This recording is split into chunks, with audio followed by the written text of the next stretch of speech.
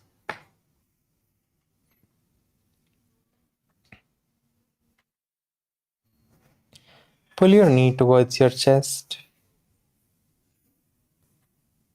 Rock yourself from side to side.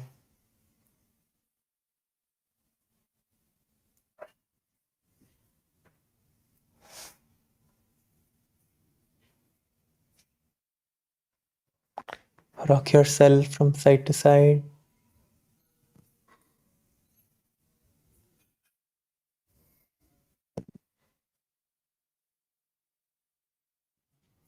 And please be seated.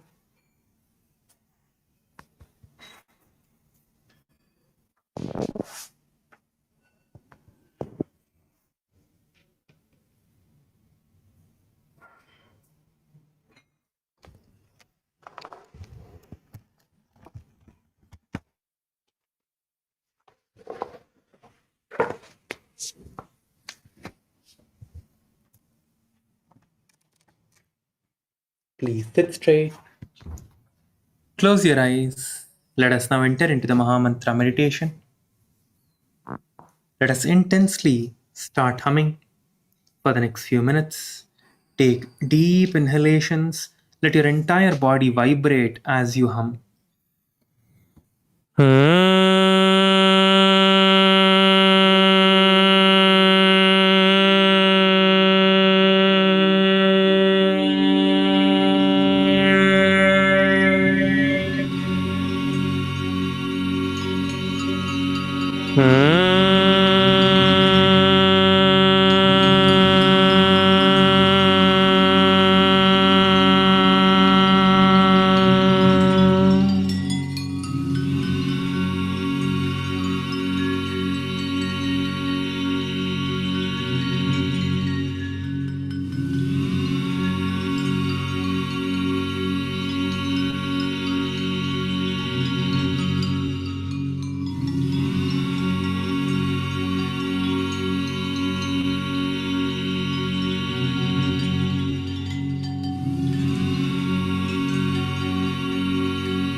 Now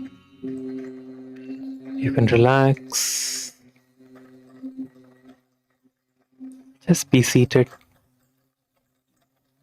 for a few moments.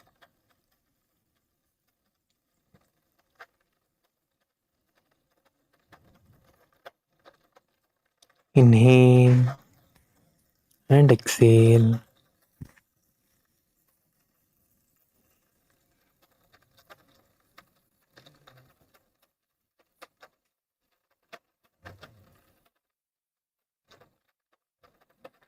Just be seated for a few moments.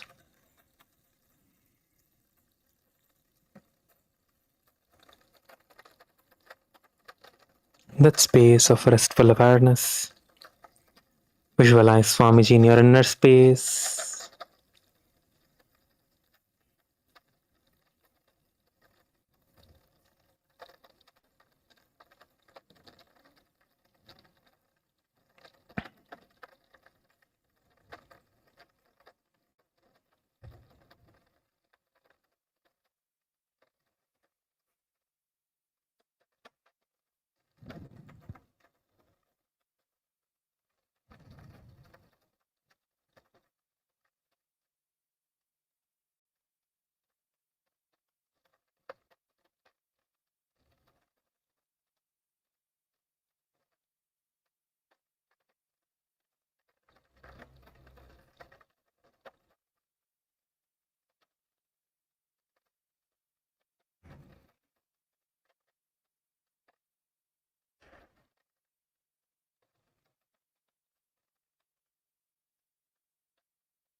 Now,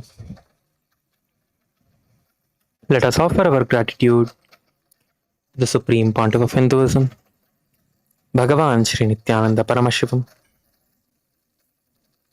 for giving us all this wonderful opportunity to perform the most authentic form of yoga, the Nityananda Yoga. And let us conclude with the Purna Mantra. Please bring your hands in front of your heart center. Close your eyes, sit straight.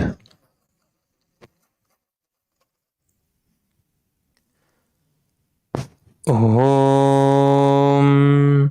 Purnamadah Purnamidam Purnat Purnamudachyate Purnasya Purnamadhaya Purnamevavashishyate.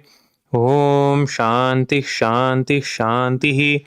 Hari Om Tat Sat Sarvam Bhagavat Sri Nityananda Paramashva Padukarpanamastu. Om Nityanandam. Let us gather back for puja in the next 10 minutes. Thank you, Nityanandam.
In the heart of St. Kitts and Nevis, where the ocean meets the sky, a historic gathering is unfolding. The United Ancient Nations, a global forum where the world's first and ancient nations unite to share wisdom, confront challenges, and co-create solutions rooted in ancestral knowledge. The United Ancient Indigenous Enlightened Nations represents over 160 indigenous member nations and communities, advocating for more than 300 million people across all continents. Here, ancient wisdom meets modern action, fostering international cooperation, cultural preservation, and sustainable development through indigenous leadership. Beyond dialogue, the UAN experience nurtures the mind, body, and spirit. Sunrise meditation, yoga by the ocean, and cultural celebrations reconnect us to ourselves, each other, and the wisdom of the earth. In St. Kitts and Nevis, ancient traditions and vibrant cultures come alive. This is a space for learning, sharing, and taking action. Together, we address climate challenges, preserve cultures, and shape a sustainable future. The United Ancient Nations is where ancestral knowledge guides the world toward harmony, justice, and collective growth. Join the United Ancient Nations in St. Kitts and Nevis, where ancient wisdom meets a sustainable future. Together, we rise. Established since 2002 in the United States of America, the United Ancient Nations is an intergovernmental organization currently made up of 160+ members and indigenous nations. The UAN and its work are guided by the purposes and principles contained in its founding charter. The UAN is a manifestation of the profound connection amongst indigenous peoples across the world, including African, Andean, American, European, Caribbean, Oceanic, and Asian regions, rooted in shared wisdom, sustainable practices, and deep reverence for the earth. The United Ancient Nations serves as an international cultural and diplomatic organization focused on uniting indigenous cultures globally. Our governance structure is council-based without territorial claims, led by a collective leadership through our General Secretariat.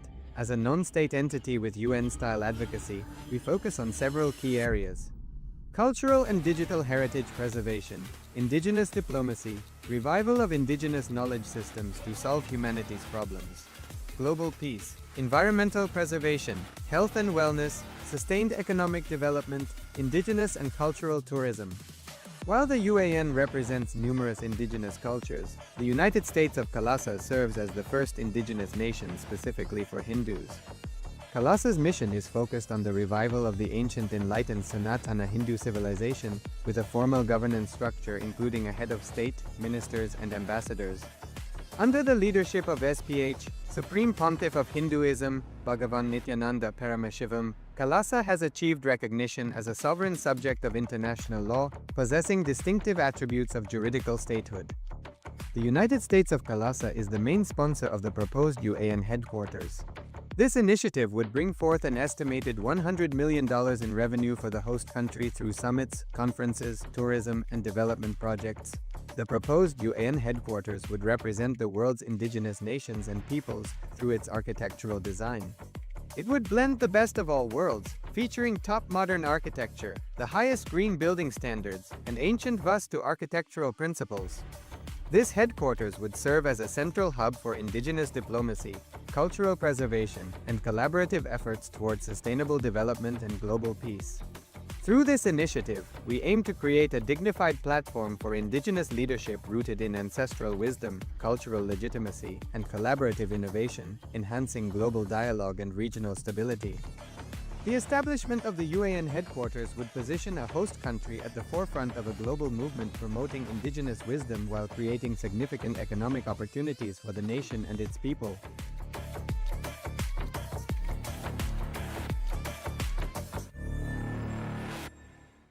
In the heart of St. Kitts and Nevis, where the ocean meets the sky, a historic gathering is unfolding. The United Ancient Nations, a global forum where the world's first and ancient nations unite to share wisdom, confront challenges, and co-create solutions rooted in ancestral knowledge. The United Ancient Indigenous Enlightened Nations represents over 160 indigenous member nations and communities, advocating for more than 300 million people across all continents. Here, ancient wisdom meets modern action, fostering international cooperation, cultural preservation, and sustainable development through indigenous leadership. Beyond dialogue, the UAN experience nurtures the mind, body, and spirit. Sunrise meditation, yoga by the ocean, and cultural celebrations reconnect us to ourselves, each other, and the wisdom of the earth. In St. Kitts and Nevis, ancient traditions and vibrant cultures come alive. This is a space for learning, sharing, and taking action. Together, we address climate challenges, preserve cultures, and shape a sustainable future. The United Ancient Nations is where ancestral knowledge guides the world toward harmony, justice, and collective growth. Join the United Ancient Nations in St. Kitts and Nevis, where ancient wisdom meets a sustainable future. Together, we rise. Established since 2002 in the United States of America, the United Ancient Nations is an intergovernmental organization currently made up of 160+ members and indigenous nations. The UAN and its work are guided by the purposes and principles contained in its founding charter.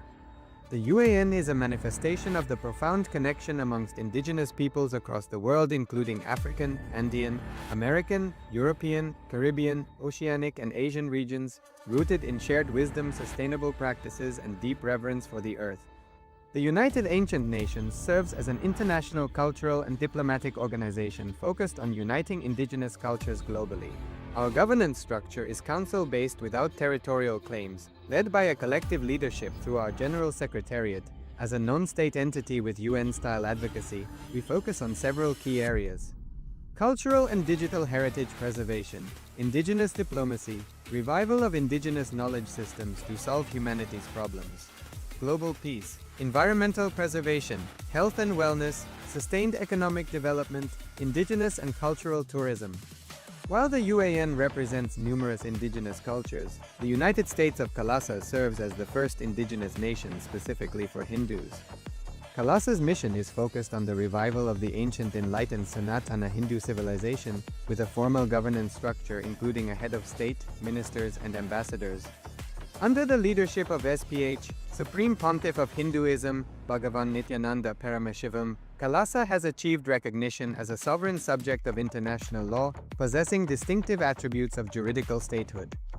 The United States of KAILASA is the main sponsor of the proposed UAN headquarters. This initiative would bring forth an estimated $100 million in revenue for the host country through summits, conferences, tourism, and development projects. The proposed UAN headquarters would represent the world's indigenous nations and peoples through its architectural design. It would blend the best of all worlds, featuring top modern architecture, the highest green building standards, and ancient Vastu architectural principles.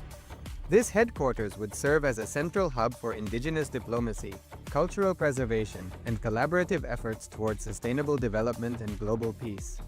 Through this initiative, we aim to create a dignified platform for indigenous leadership rooted in ancestral wisdom, cultural legitimacy, and collaborative innovation, enhancing global dialogue and regional stability.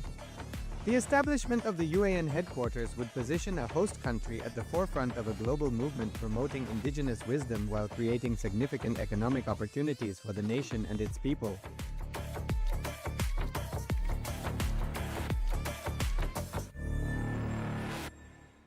In the heart of St. Kitts and Nevis, where the ocean meets the sky, a historic gathering is unfolding. The United Ancient Nations, a global forum where the world's first and ancient nations unite to share wisdom, confront challenges, and co-create solutions rooted in ancestral knowledge.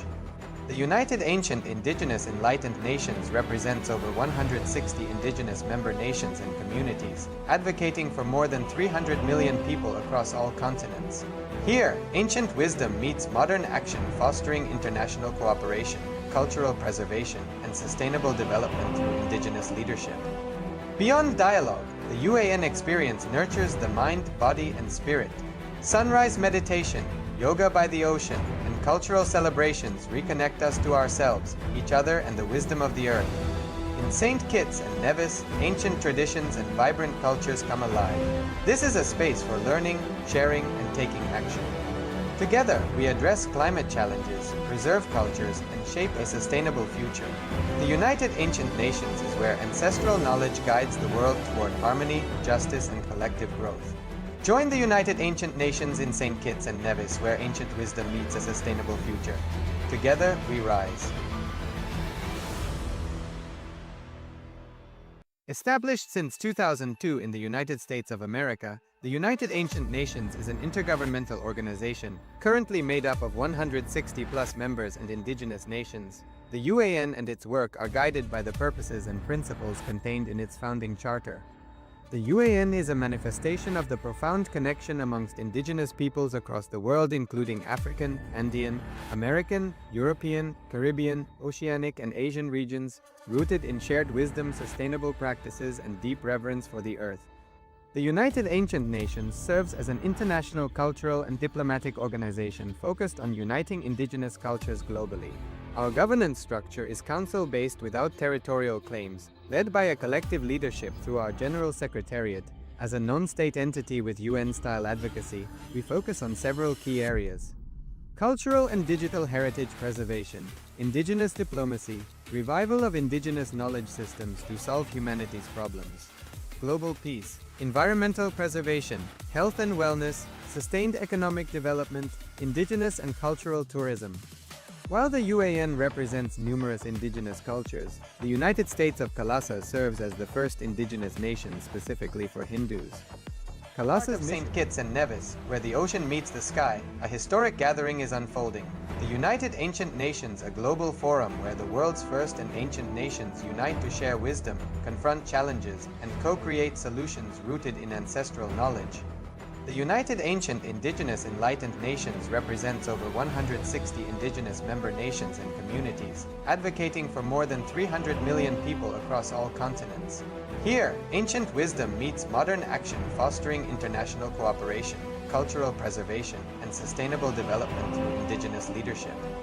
Beyond dialogue, the UAN experience nurtures the mind, body, and spirit. Sunrise meditation, yoga by the ocean, and cultural celebrations reconnect us to ourselves, each other, and the wisdom of the earth. In St. Kitts and Nevis, ancient traditions and vibrant cultures come alive. This is a space for learning, sharing, and taking action. Together, we address climate challenges, preserve cultures, and shape a sustainable future. The United Ancient Nations is where ancestral knowledge guides the world toward harmony, justice, and collective growth. Join the United Ancient Nations in St. Kitts and Nevis, where ancient wisdom meets a sustainable future. Together, we rise. In the heart of St. Kitts and Nevis, where the ocean meets the sky, a historic gathering is unfolding. The United Ancient Nations, a global forum where the world's first and ancient nations unite to share wisdom, confront challenges, and co-create solutions rooted in ancestral knowledge. The United Ancient Indigenous Enlightened Nations represents over 160 indigenous member nations and communities, advocating for more than 300 million people across all continents. Here, ancient wisdom meets modern action, fostering international cooperation, cultural preservation, and sustainable development through indigenous leadership. Beyond dialogue, the UAN experience nurtures the mind, body, and spirit. Sunrise meditation, yoga by the ocean, and cultural celebrations reconnect us to ourselves, each other, and the wisdom of the earth. In St. Kitts and Nevis, ancient traditions and vibrant cultures come alive. This is a space for learning, sharing, and taking action. Together, we address climate challenges, preserve cultures, and shape a sustainable future. The United Ancient Nations is where ancestral knowledge guides the world toward harmony, justice, and collective growth. Join the United Ancient Nations in St. Kitts and Nevis, where ancient wisdom meets a sustainable future. Together, we rise. In the heart of St. Kitts and Nevis, where the ocean meets the sky, a historic gathering is unfolding. The United Ancient Nations, a global forum where the world's first and ancient nations unite to share wisdom, confront challenges, and co-create solutions rooted in ancestral knowledge. The United Ancient Indigenous Enlightened Nations represents over 160 indigenous member nations and communities, advocating for more than 300 million people across all continents. Here, ancient wisdom meets modern action, fostering international cooperation, cultural preservation, and sustainable development through indigenous leadership. Beyond dialogue, the UAN experience nurtures the mind, body, and spirit. Sunrise meditation, yoga by the ocean, and cultural celebrations reconnect us to ourselves, each other, and the wisdom of the earth. In St. Kitts and Nevis, ancient traditions and vibrant cultures come alive. This is a space for learning, sharing, and taking action. Together, we address climate challenges, preserve cultures, and shape a sustainable future. The United Ancient Nations is where ancestral knowledge guides the world toward harmony, justice, and collective growth. Join the United Ancient Nations in St. Kitts and Nevis, where ancient wisdom meets a sustainable future. Together, we rise. In the heart of St. Kitts and Nevis, where the ocean meets the sky, a historic gathering is unfolding. The United Ancient Nations, a global forum where the world's first and ancient nations unite to share wisdom, confront challenges, and co-create solutions rooted in ancestral knowledge. The United Ancient Indigenous Enlightened Nations represents over 160 indigenous member nations and communities, advocating for more than 300 million people across all continents. Here, ancient wisdom meets modern action, fostering international cooperation, cultural preservation, and sustainable development through indigenous leadership. Beyond dialogue, the UAN experience nurtures the mind, body, and spirit. Sunrise meditation, yoga by the ocean, and cultural celebrations reconnect us to ourselves, each other, and the wisdom of the earth. In St. Kitts and Nevis, ancient traditions and vibrant cultures come alive. This is a space for learning, sharing, and taking action. Together, we address climate challenges, preserve cultures, and shape a sustainable future. The United Ancient Nations is where ancestral knowledge guides the world toward harmony, justice, and collective growth. Join the United Ancient Nations in St. Kitts and Nevis, where ancient wisdom meets a sustainable future. Together, we rise. In the heart of St. Kitts and Nevis, where the ocean meets the sky, a historic gathering is unfolding. The United Ancient Nations, a global forum where the world's first and ancient nations unite to share wisdom, confront challenges, and co-create solutions rooted in ancestral knowledge. The United Ancient Indigenous Enlightened Nations represents over 160 indigenous member nations and communities, advocating for more than 300 million people across all continents. Here, ancient wisdom meets modern action, fostering international cooperation, cultural preservation, and sustainable development through indigenous leadership. Beyond dialogue, the UAN experience nurtures the mind, body, and spirit. Sunrise meditation, yoga by the ocean, and cultural celebrations reconnect us to ourselves, each other, and the wisdom of the earth. In St. Kitts and Nevis, ancient traditions and vibrant cultures come alive. This is a space for learning, sharing, and taking action. Together, we address climate challenges, preserve cultures, and shape a sustainable future. The United Ancient Nations is where ancestral knowledge guides the world toward harmony, justice, and collective growth. Join the United Ancient Nations in St. Kitts and Nevis, where ancient wisdom meets a sustainable future. Together, we rise. In the heart of St. Kitts and Nevis, where the ocean meets the sky, a historic gathering is unfolding. The United Ancient Nations, a global forum where the world's first and ancient nations unite to share wisdom, confront challenges, and co-create solutions rooted in ancestral knowledge. The United Ancient Indigenous Enlightened Nations represents over 160 indigenous member nations and communities, advocating for more than 300 million people across all continents. Here, ancient wisdom meets modern action, fostering international cooperation, cultural preservation, and sustainable development through indigenous leadership. Beyond dialogue, the UAN experience nurtures the mind, body, and spirit.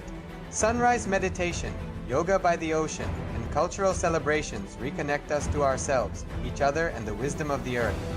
In St. Kitts and Nevis, ancient traditions and vibrant cultures come alive. This is a space for learning, sharing, and taking action. Together, we address climate challenges, preserve cultures, and shape a sustainable future. The United Ancient Nations is where ancestral knowledge guides the world toward harmony, justice, and collective growth. Join the United Ancient Nations in St. Kitts and Nevis, where ancient wisdom meets a sustainable future. Together, we rise. In the heart of St. Kitts and Nevis, where the ocean meets the sky, a historic gathering is unfolding. The United Ancient Nations, a global forum where the world's first and ancient nations unite to share wisdom, confront challenges, and co-create solutions rooted in ancestral knowledge.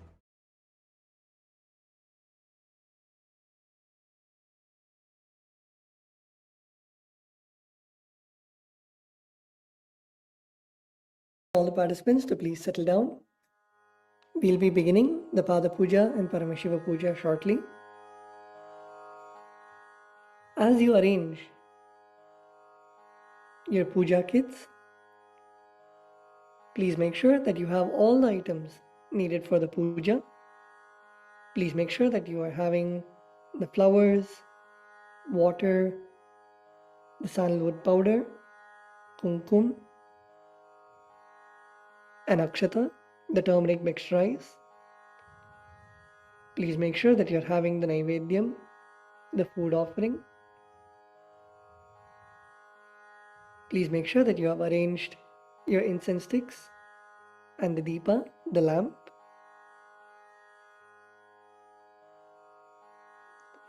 Please make sure that you have the bhasma, the vibhuti and kumkum on your forehead. Even as you pick the offerings for Bhagavan Paramashiva and for Swamiji, arrange your puja kit as beautiful as you can. Make sure that all the items are clean, pure. Make sure that you arrange all the items with utmost love and devotion as we prepare to connect in oneness with Swamiji.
Let's all settle down.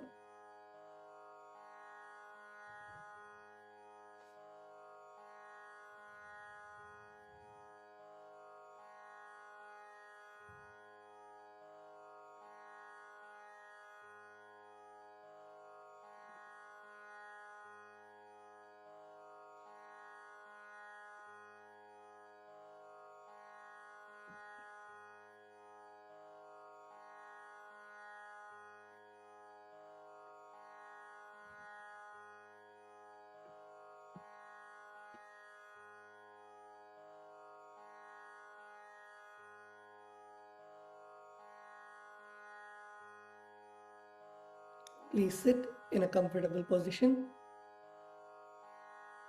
Close your eyes. Requesting all the participants to come to a deep meditative space.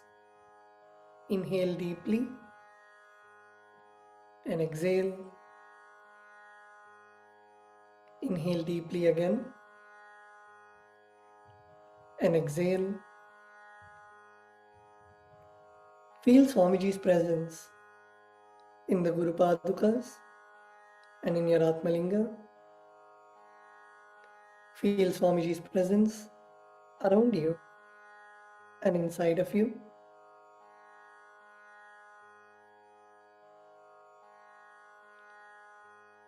Unclutch from any other thought currents, thoughts, emotions, and only have the feeling connection, deep gratitude for all of the blessings, all of the initiations, everything that Swamiji is making happen in your life. Come to a space of deep feeling connection. The puja is the time where you connect with Swamiji and Bhagavan Paramashiva. It is your personal time, exclusive time with Bhagavan Paramashiva and Swamiji.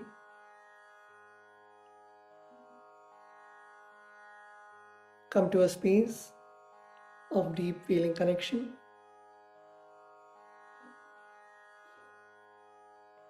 In the space of Soham Asmi, that even when you worship, you are Bhagavan Paramashiva himself. Visualize yourself as Swamiji, offering puja to Swamiji. Drop any of the powerless cognitions and only visualize yourself as your ultimate, your highest manifestation.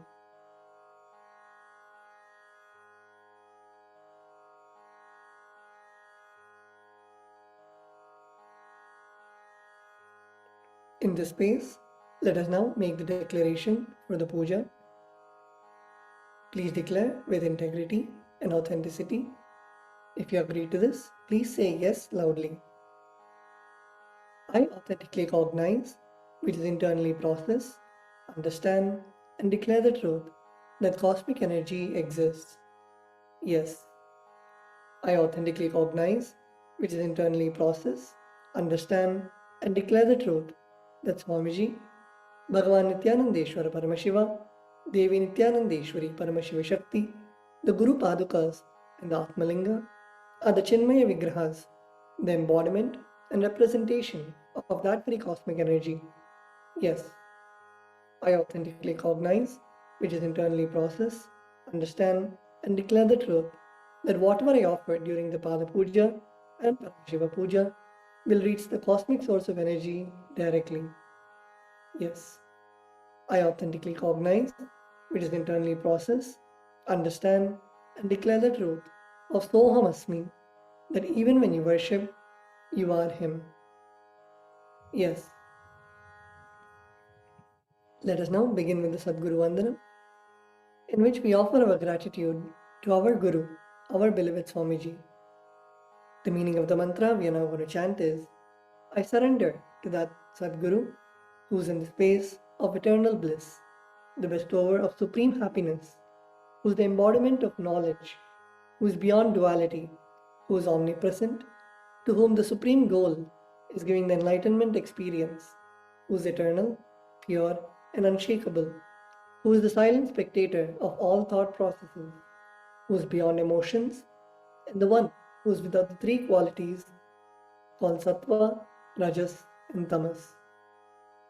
Now please take some flowers in your hands, close your eyes, and offer the flowers at Swamiji's Padukas at the end of the mantra.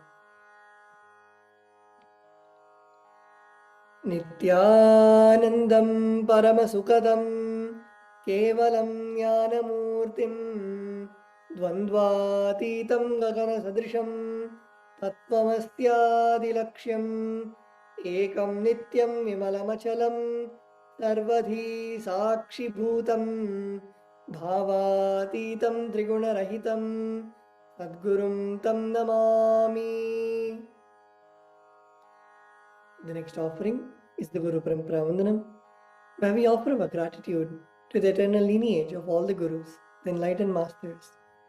The meaning of the mantra we are now going to chant is, I surrender to the lineage of all my Gurus, which has Bhagavan Nityanandeshwara Paramashiva at the beginning, Devi Nityanandeshwari Paramashiva Shakti as the middle, and my Guru, Bhagavan Nityananda Paramashivam, as the source onwards. Now please take some flowers in your hands, close your eyes, and offer the flowers at Swamiji's padukas at the end of the mantra. Nityanandeshwara Paramashiva Samarambham Nityanandeshwari Paramashiva Shakti Madhyamam Nityananda Pariyantam Vande Guru Paramparam. The next offering is the Arunagiri Yogeshwara Vandanam, where we offer our respect and gratitude to Bhagavan Arunagiri Yogeshwara, who is the incarnation of Paramashiva. The meaning of the mantra we are now going to chant is: the one who has the Tripundra, the tree-lined sacred ash, on his forehead, the mark of sacred musk paste applied on his forehead, who is the wearer of a glittering garland, who wears a loin cloth on his radiantly glowing waist, who wears the Datura flower, the king cobra, and a crescent moon on his forehead. That Arunagiri Yogeshwara's presence happens. Now please take a few flowers in your hands, close your eyes, and offer the flowers at Swamiji's padukas at the end of the mantra. Lalate Tripundri Nitilakrita Kasturi Tilakaha Spuranmala Spurita Katikaupi Navasanaha Dadhano Dustaram Shirasi Panirajam Shashikalam Pradipastarvesham Arunagiri Yogi Vijayate.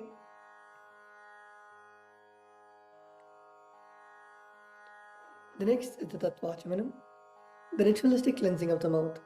Now keeping your right hand in the Gokarana Mudra, pour an udrani of water into your right palm and sip the water from the base of your palm 3 times. Om Atmadattvam Shodhayami Svadha, Om Vidyatattvam Shodhayami Svadha, Om Shivadattvam Shodhayami Svadha. Now with the base of your right hand thumb, wipe your lips twice from the right to the left. Om Ham Hridayaya Namaha. Wash your hands. With the tips of your right hand index, middle and ring fingers, touch above the upper lip and below the lower lip. Wash your hands. With the tips of your right hand index finger and thumb joined together, touch your right nostril and the left nostril. With the tips of your ring finger and thumb joined together, touch your right eye, left eye, right ear and left ear. Wash your hands. With the tips of your little finger and thumb joined together, touch your navel center, right chest and left chest. With all 5 fingers joined together, touch the top of your head, right shoulder, left shoulder and the heart center.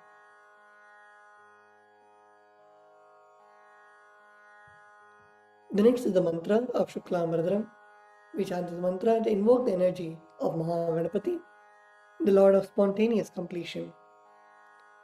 The meaning of the mantra we are now going to chant is: I meditate upon Lord Ganesha, who is clad in white garments, who is all-pervading, who is as bright colored as the moon, who has a smiling, pleasant face, having 4 shoulders and hands, and who is the remover and pacifier of all obstacles. Now please take the akshata, the turmeric mixed rice, and a flower in your right hand. Keep both your hands as fists and tap the sides of your forehead along with the mantra. Shuklam Bharadharam Vishnum Shashivarnam Chaturbhujam Prasannavadanam Dhyayen Sarva Vignopashantaye.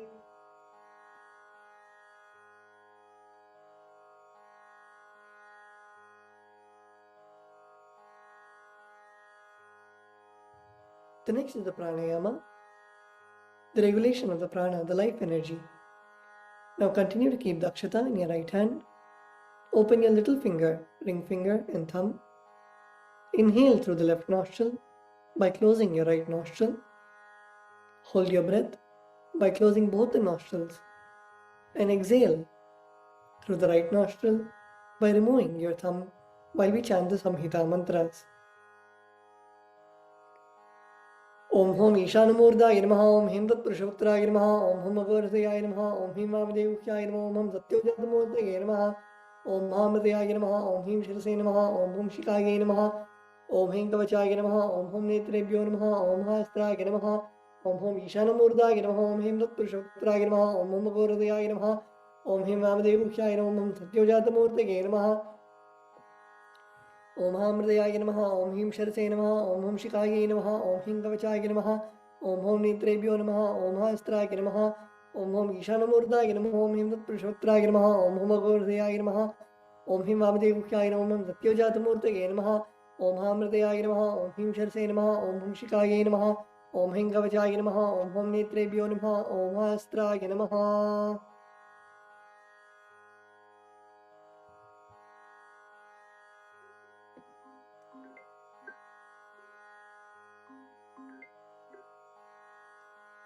The next is Sankalpa, the conscious resolution. When you make a conscious resolution in the presence of the Master, the power of the Master's presence will manifest your Sankalpa as reality. Please close your eyes. Visualize the Sankalpa that you want to manifest for today. Visualize your ultimate that you want to manifest. Whether it is the sessions of the root pattern and the other completion sessions you're having during the day, or your relationships, your health, your wealth, your feeling connection to Swamiji, your power manifestation. Visualize your ultimate in every part of your life and hold that as a Sankalpa.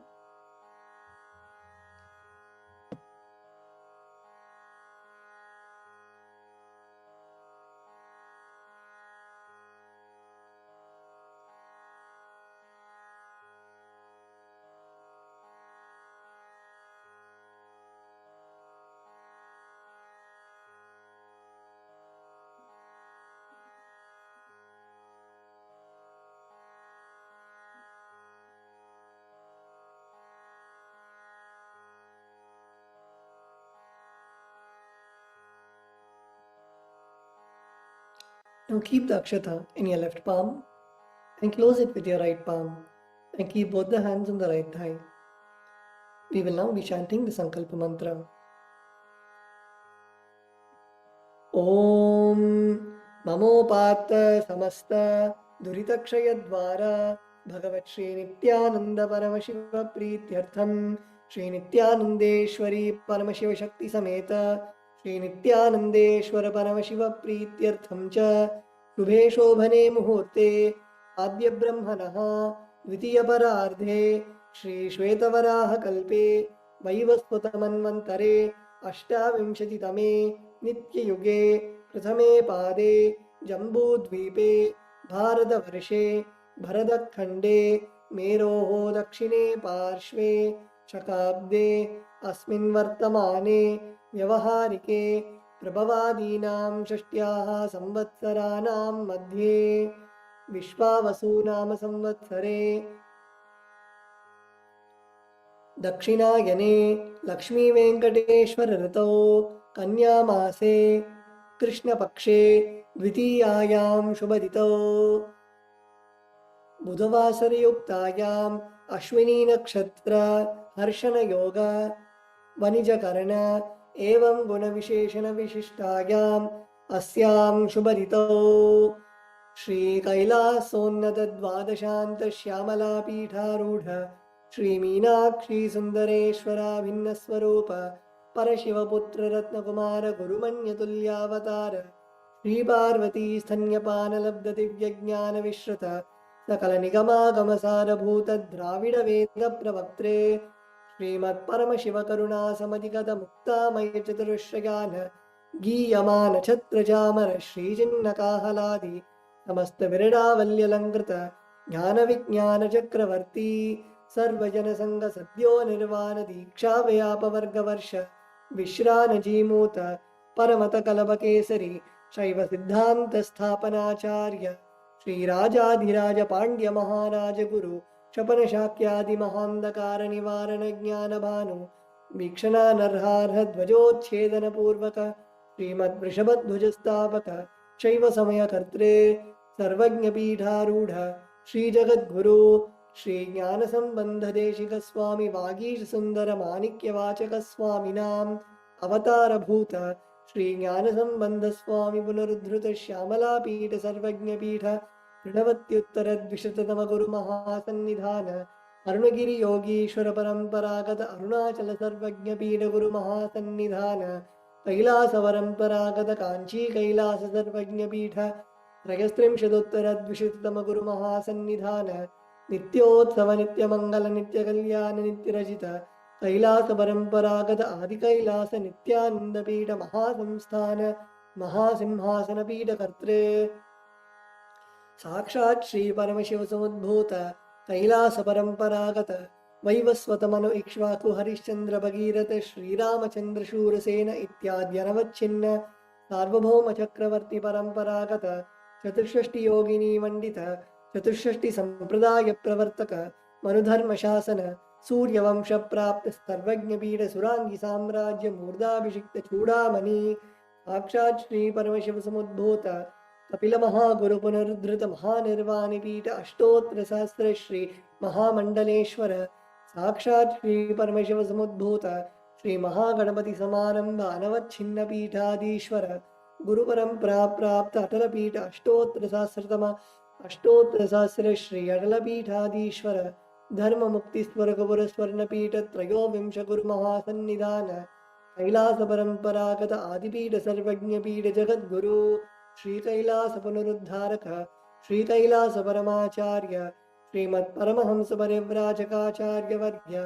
सच्चिदानंद प्रणव स्वरूप श्रोत्रिय ब्रह्मनिष्ठ श्रीमज्जगद्गुरु श्रीलश्री भगवत श्री नित्यानंद परमशिव श्री ज्ञान संबंध देशिक परमाचार्य स्वामिनां प्रीत्यर्थं तेषां पादारविन्दयोः भक्तिसिद्ध्यर्थं गुरुकृपा कटाक्षसिद्ध्यर्थं क्षेमस्थैर्यवीर्यविजय आयुरारोग्य ऐश्वर्याणाम् अभिवृद्ध्यर्थं धर्मार्थकाममोक्ष चतुर्विध फलपुरुषार्थसिद्ध्यर्थं समस्तदुरितोपशान्त्यर्थं समस्तमङ्गलावाप्त्यर्थं भगवत् श्रीनित्यानन्द परमशिवप्रसादेन सकुटुम्बस्य ज्ञानवैराग्य जीवन मुक्ति प्राप्त्यर्थम श्री नित्यानंदेश्वरी परमशिव शक्ति समेत श्री नित्यानंदेश्वर परमशिव अवतार भूत श्री सर्वदेव देवी स्वरूप भगवत श्री नित्यानंद परमशिव प्रत्यक्ष पाद पूजां करिष्ये श्री नित्यानंदेश्वरी परमशिव शक्ति समेत श्री नित्यानंदेश्वर परमशिव पूजां च करिष्ये ओम अपौपस्पृश्य. Now please wash your hands with an uttani of water.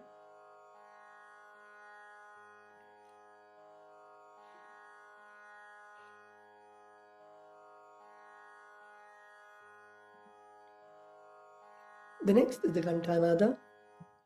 We ring the bell to invoke the presence of all the gods and goddesses and remove the presence of any negative energies. Now please take the bell in your left hand, hold it above your heart center and ring the bell along with the mantra. Om Agamarthantu Devanam Gamanarthantu Rakshasam Ghantanadam Karomyado Devata Hvanalanchanam Ghanta Devatabhyo Namaha. The next is the Manasa Puja, the internal worship. Now please close your eyes. Visualize Swamiji seated in your heart. As we chant the meaning of the mantra, visualize all the offerings in your inner space. Offer all of those offerings to Swamiji in your inner space. What seed can I offer to the Master except my heart? I offer the gratitude flowing as nectar to wash his feet and to rinse his mouth. I offer my mind itself as the arghya, the bouquet. To my Master, who is the very cosmos, what clothing can I offer except the space? I offer my very prana, the life energy, as the incense, and I offer the ocean of nectar as the food offering. The principle of unstruck perennial sound is to be offered as the bell, the air as the chamara, the fan, the sahasrara as the umbrella. The principle of sound as the music, the actions of the senses, and also the vagaries of the mind as the dance.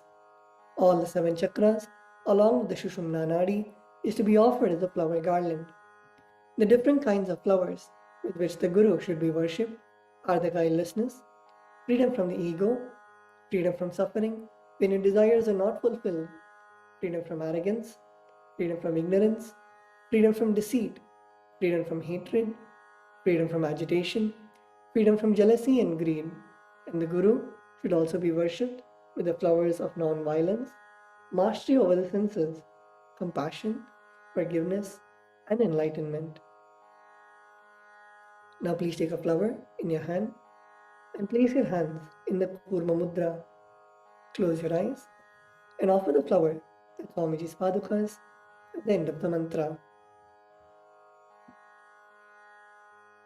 Om Hritpadmamasanam Dadyat Sahasrarachyutamritaihi Padyam Charanayor Dadyat Manastu Vargyam Nivedayet Tena Amritena Achamaniyam Snaniyam Tena Chasmritam Akashatattvam Vastram Syat Gandhasyat Gandhatatvakam Chittam prakalpayet pushpam dhupam pranan prakalpayet tejastattvam cha deepartham naivedyam syat sudham buddhi anahatadhvanirghanta vayutattvam cha chamaram sahasraram bhavet chatram shabdatattvam cha geetakam nityamindriya karmani chanchalyam manasastatha Sumekhalam Padmamalam Pushpam Nana Vidam Tatha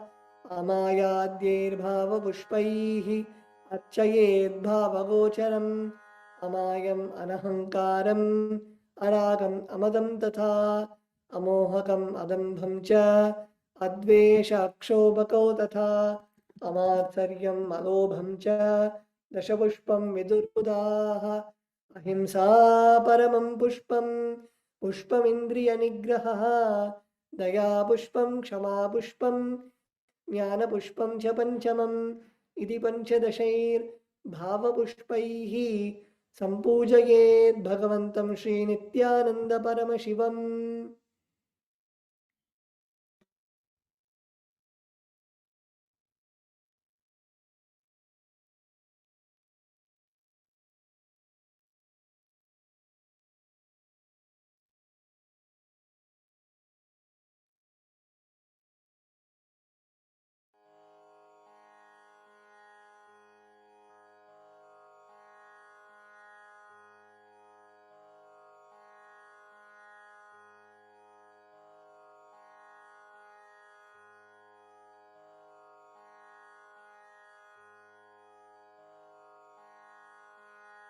The next is the offering of the Upachara Puja, the external worship.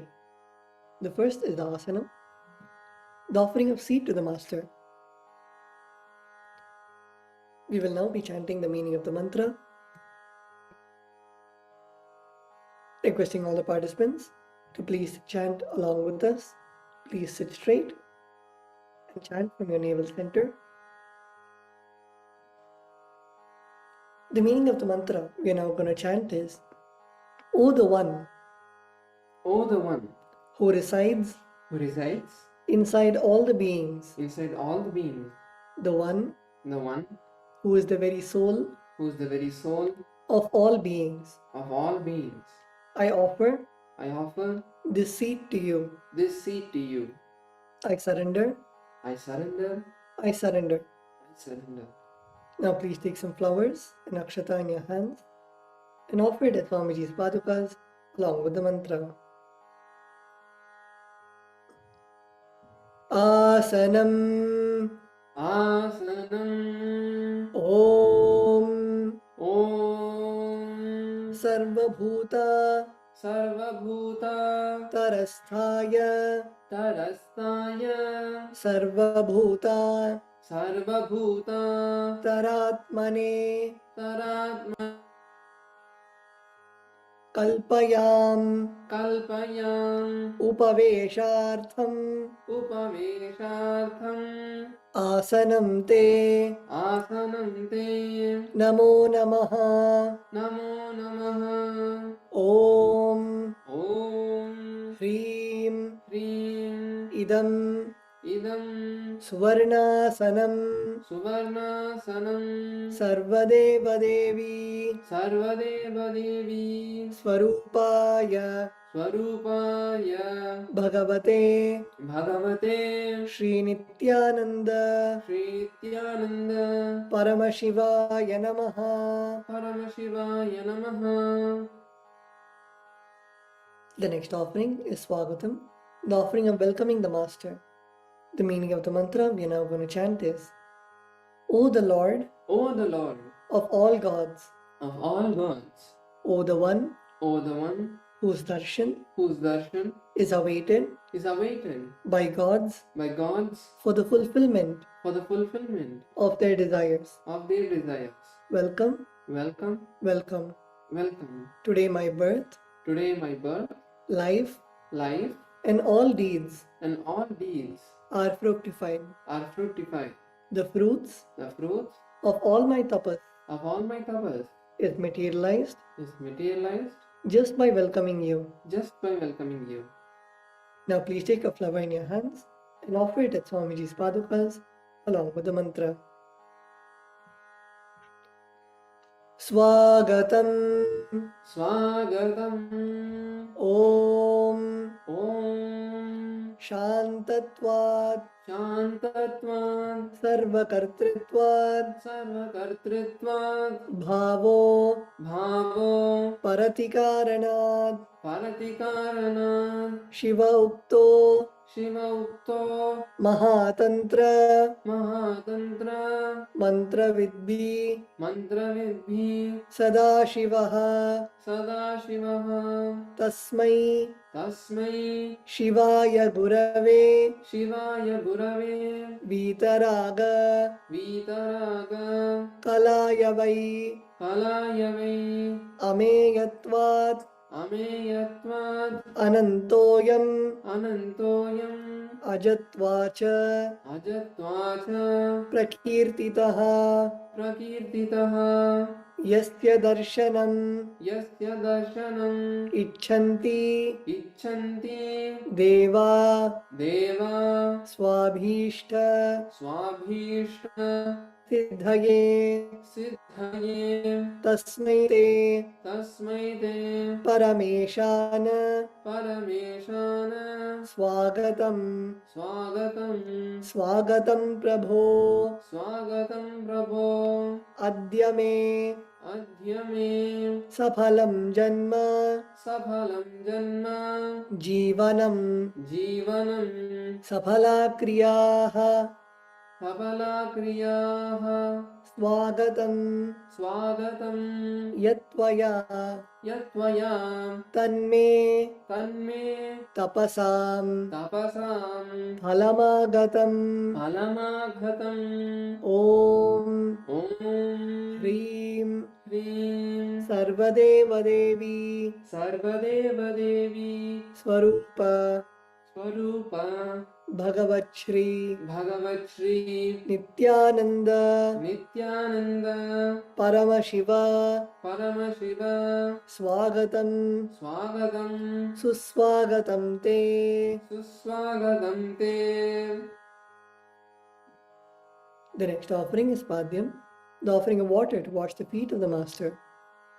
The meaning of the mantra we are now going to chant is: I offer I offer Padyam, Madhyam, that is, that is, the water the water for washing for washing the feet the feet of the of the Supreme God, Supreme God, the very devotion the very devotion on whom on whom brings about brings about the ultimate bliss. the ultimate bliss. Now please take an uddarni of water in your hands and offer it at Swamiji's padukas along with the mantra.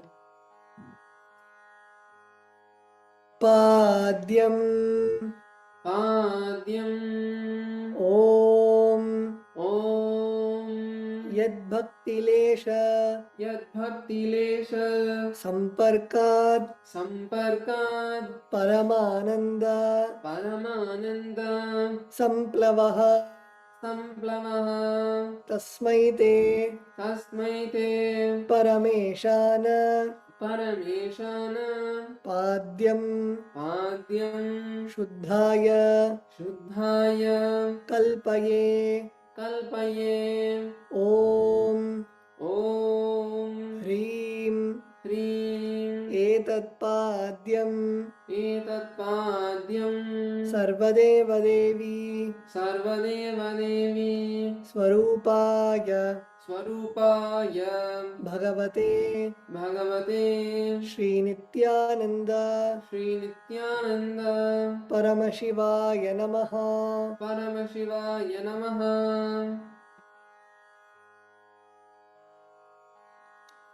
The next offering is Arghya, the offering of the traditional bouquet. The meaning of the mantra we are now going to chant is, O Maheshwara, O Maheshwara, please accept please accept this Arghya this Arghya offering offering of the of the traditional bouquet traditional bouquet with water with water to welcome the guest, to welcome the guest, made of durva grass, made of durva grass, a flower, a flower, a bilva leaf, a bilva leaf, and a rice pellet, and rice pellet, and kept and kept in a in a beautiful conch. beautiful conch. Now please take the conch in your hands and offer the Arghya at Swamiji's Padukas along with the mantra. Arghyaha Arghyaha Om Om Durvakshata Durvakshata Samayuktam Samayuktam Bilvapatram Bilvavatram Tatha Param Tatha Param Shobhanam Shobhanam Shankha Shankha Patrastham Patrastham Grihanarghyam Grihanaryam Maheshwara Maheshwara Om Om Hreem Shrim Esho Argyaha Esho Argyaha Sarvadeva Devi Sarvadeva Devi Swarupaya Swarupaya Bhagavate Bhagavate Srinityananda Srinityananda Paramashivaya Swaha. Paramashivaya Swaha. The next offering is Achamaniyam, the offering of water for mouthwash. The meaning of the mantra we are now going to chant is, please accept Please accept this auspicious this auspicious and sin removing and sin removing Ganga water Ganga water offered by me offered by me as Achamaniyam, as Achamaniyam. that is, That is the water the water for mouthwash for mouthwash offered by me offered by me with devotion to you. with devotion to you. Now please take a udhrani of water in your hands and offer it at Swamiji's Padukas along with the mantra. Achamaniyam Achamaniyam Om Om Mandakinyastu Mandakinyastu Yadvari Yadvari Sarvapapa Sarvapapa Haram Shubham Haram Shubham Grihana Grihana Achamaniyantvam Achamaniyam Tvam Maya Bhaktya Maya Bhaktya Niveditam Niveditam Om Om Hreem Hreem Idam Idam Achamaniyodakam Achamaniyodakam Sarvadeva Devi Sarvadeva Devi Swarupaya Swarupaya Bhagavate Bhagavate Srinityananda Srinityananda Paramashivaya Swadha. Paramashivaya Swadha. The next offering is Madhubarka, the offering of the nectarine drink. The meaning of the mantra we are now going to chant is, for the destruction For the destruction of all negativities. of all negativities. I offer I offer this Madhubaka, this Madhubaka, which is which is full of nectar. full of nectar. Be pleased Be pleased towards me, towards me, O Lord. O Lord. Now please take the cup of Madhubaka in your hands and offer it at Swamiji's Padukas along with the mantra. Madhuparkaha. Madhuparkaha. Reminding all the participants to please sit straight and chant loudly from your navel center.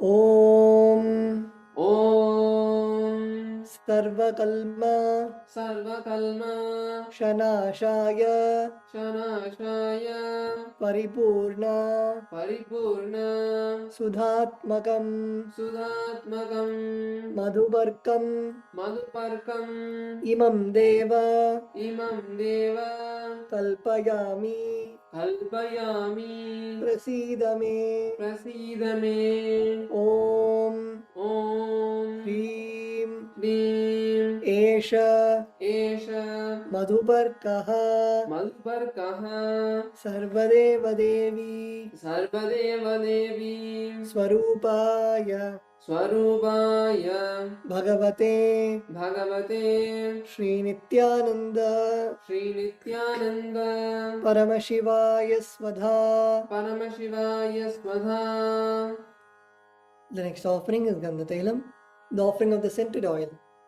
The meaning of the mantra we are now going to chant is: I offer I offer with love with love and affection and affection this scented oil the scented oil to you, to you, O the healer O the healer of all the world.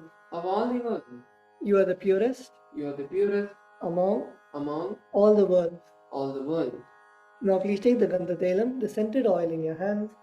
Now offer it to Swamiji's Padukas along with the mantra.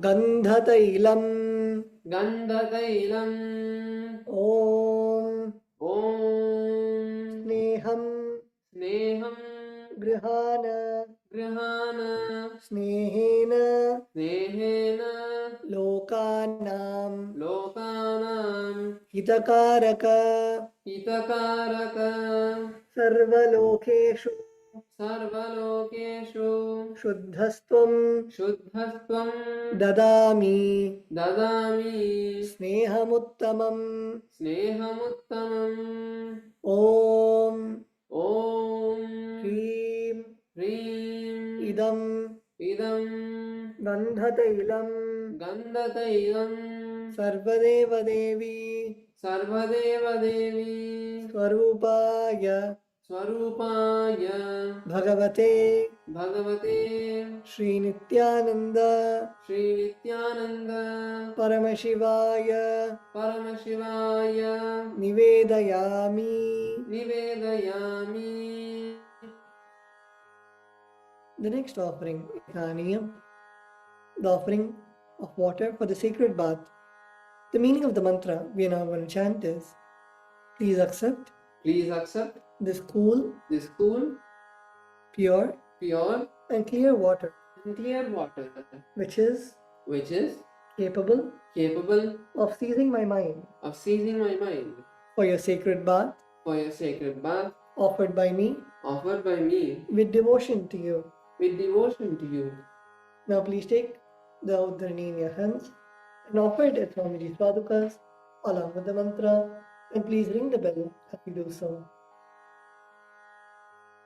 Snaniyam Snaniyam Om Om Idam Shushi Idam Shashi Talambari Talambari Swachham Swachham Shuddham Shuddham Manoharam Manoharam Snanartham Snanartham Te Maya Te Maya Bhaktya Bhaktya Kalpitam Kalpitam Pratigrihyatam Pratigrihyatam Om Om Hrim Hrim Idam Idam Snaniyodakam Snaniyodakam Sarvadevadevi Sarvadevadevi Swarupaya Swarupaya Bhagavate Bhagavate Shri Nityananda Shri Nityananda Paramashivaya Paramashivaya Nivedayami. Nivedayami.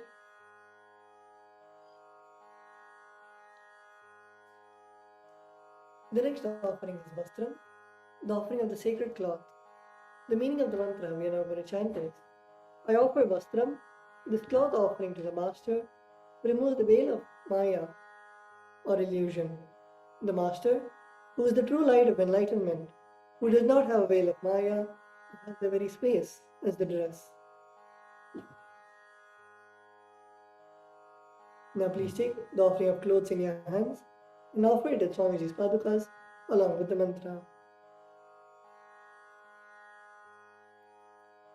Vastram Om Maya Chitrapata Channa Nijakuhyor Tejase Niravarana Vijnaya Vasaste Kalpayamyaham Om Hrim Idam Vastrottariyam Sarvadeva Devi Swarupaya Bhagavate Shri Nityananda Paramashivaya Nivedayami. The next offering is Abharanam, the offering of the sacred jewelry.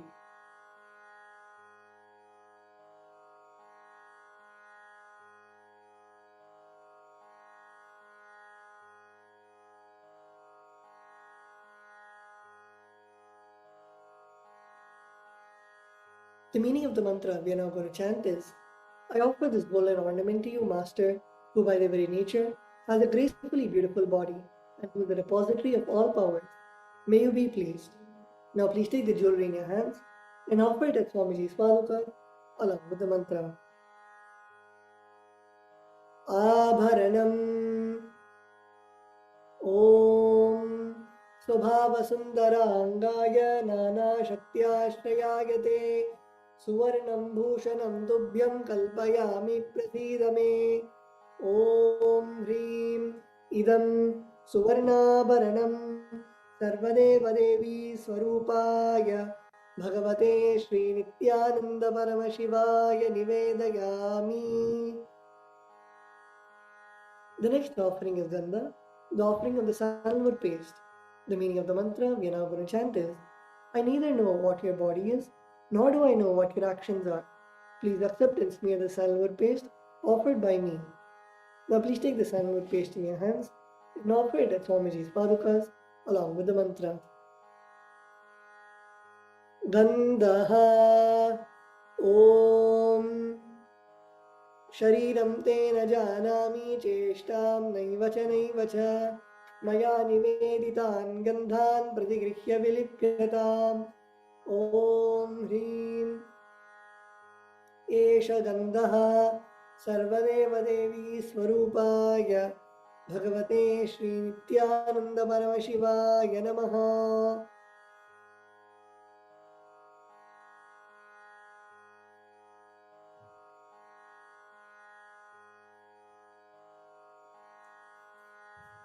The next offering is Pushpam, the offering of the fragrant flowers. The meaning of the mantra we are now going to chant is: please accept these blissfully fragrant, different kinds of flowers, which are taken from the forest of Turiya, that is the space of ultimate restful awareness. Now please take some flowers, smeared with sandalwood paste in your hands, and offer the flowers at Swamiji's padukas along with the mantra. Pushpam Om Turiyavana Sampannam Nana Gunamanoharam Ananda Saurabham Pushpam Grihyatam Idamuttamam. Om Hrim Etani Sachandana Pushpani Sarvadeva Devi Swarupaya Bhagavate Shri Nityananda Paramashivaya Bhaushate.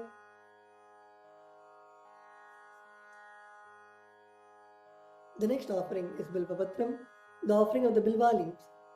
The meaning of the mantra we are now going to chant is: I offer you, O God of all gods, this holy bilva leaf, in which dwells the goddess of richness and which is so much loved by Lord Shiva. Now please take the bilva leaf, smear with sandalwood paste in your hands, and offer it at Swamiji's padukas along with the mantra. Bilva patram Om Amritodbhavam Shri Vriksham Shankarasya Sada Priyam Bilva patram Prayachami Pavitram Te Sureshwara Om Shrim Etani Sachandana Bilva Patrani Sarvadeva Devi Swarupaya Bhagavate Shri Nityananda Paramashivaya Vaushate. The next offering is Tulasi Patram, the offering of the Tulsi leaves. The meaning of the mantra we are now going to chant is, let this offering of Tulsi leaf be unto the Supreme Soul, who has unlimited forms and who is the bestower of all boons. Now please take the Tulsi leaf, smear it with sandalwood paste in your hands, and offer it at Swamiji's padukas along with the mantra.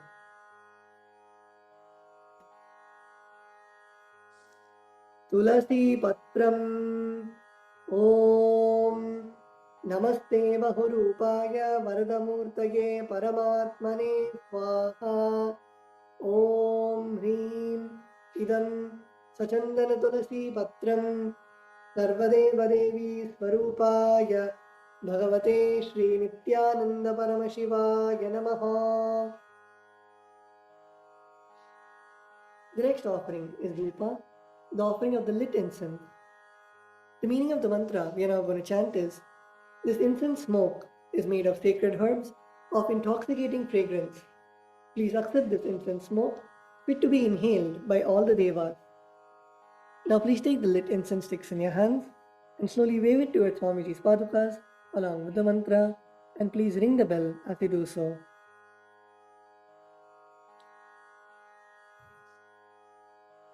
Dhupaha Om Vanaspatiraso Divyo Gandhadhyasu Manoharaha Agreyas Sarvadevanam Dhupoyam Pratigrihyatam Om Hrim Esha Dhupaha Sarvadeva Devi Swarupaya Bhagavate Shri Nityananda Paramashivaya Namaha.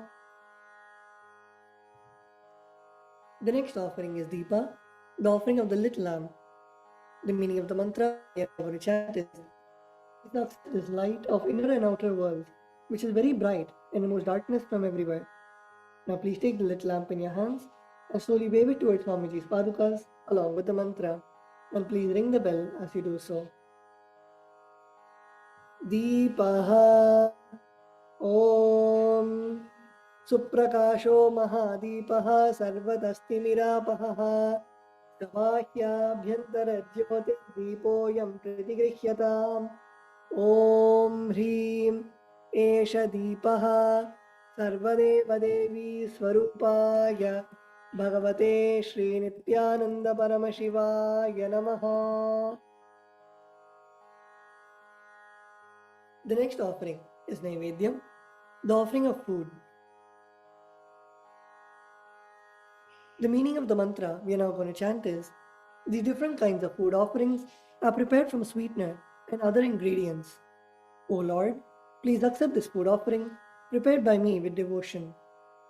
Now please take an uddharani of water and hover it clockwise over the Naivedyam and offer the water at Swamiji's padukas along with the mantra, and please ring the bell as you do so. Naivedyam Om Naivedyam Vividam Deva Sharkaradi Vinirmitam Maya Niveditam Bhaktya Grahana Parameshwara Om Hrim Idam Sopakarna Naivedyam Sarvadeva Devi Swarupaya Bhagavate Shri Nityananda Paramashivaya Nivedayami. The next offering is Paniyam, the offering of water for drinking. The meaning of the mantra we are now going to chant is, O God, the Lord of all demigods, the one who bestows deep fulfillment upon us, please accept this water full of infinite bliss. Now please take an uddharani of water in your hands and offer it at Swamiji's padukas along with the mantra. Paniyam Om Samastadeva Devesha Sarvatriptikaram Param Akhandananda Sampurnam Grihana Jalamuttamam Om Hrim Idam Panartodakam Sarvadeva Devi Swarupaya Bhagavate Shri Nityananda Paramashivaya Namaha. The next offering is Punarachamaniyam. The offering of water, washing the hands and the mouth.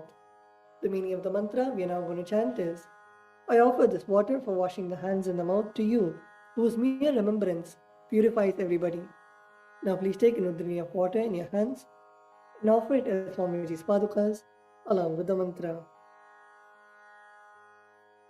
Punarachamaniyam Om Uchishtamapya Suchirva Yasya Smaranamatrataha Shuddhimapnoti Tasmai Te Punarachamaniyakam Om Hrim Idam Punarachamaniyodakam Sarvadeva Devi Swarupaya Bhagavate Shri Nityananda Paramashivaya Swaha.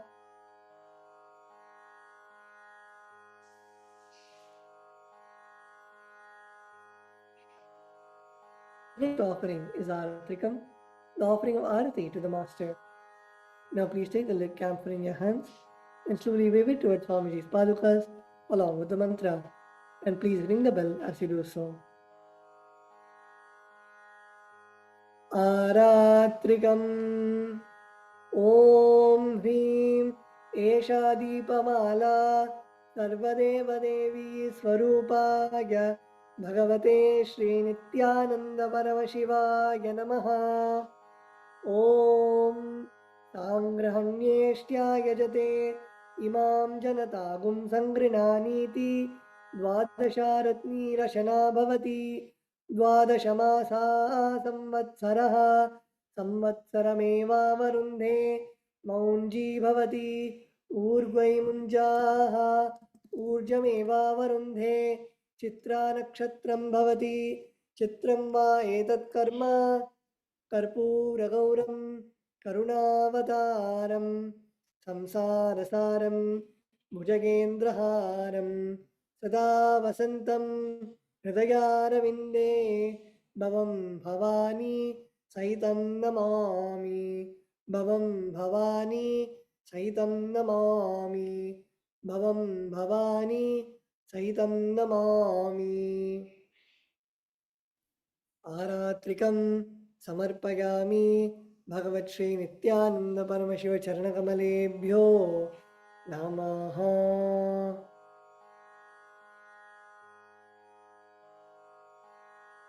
The next offering is Pushpanjali, the offering of the fragrant flowers.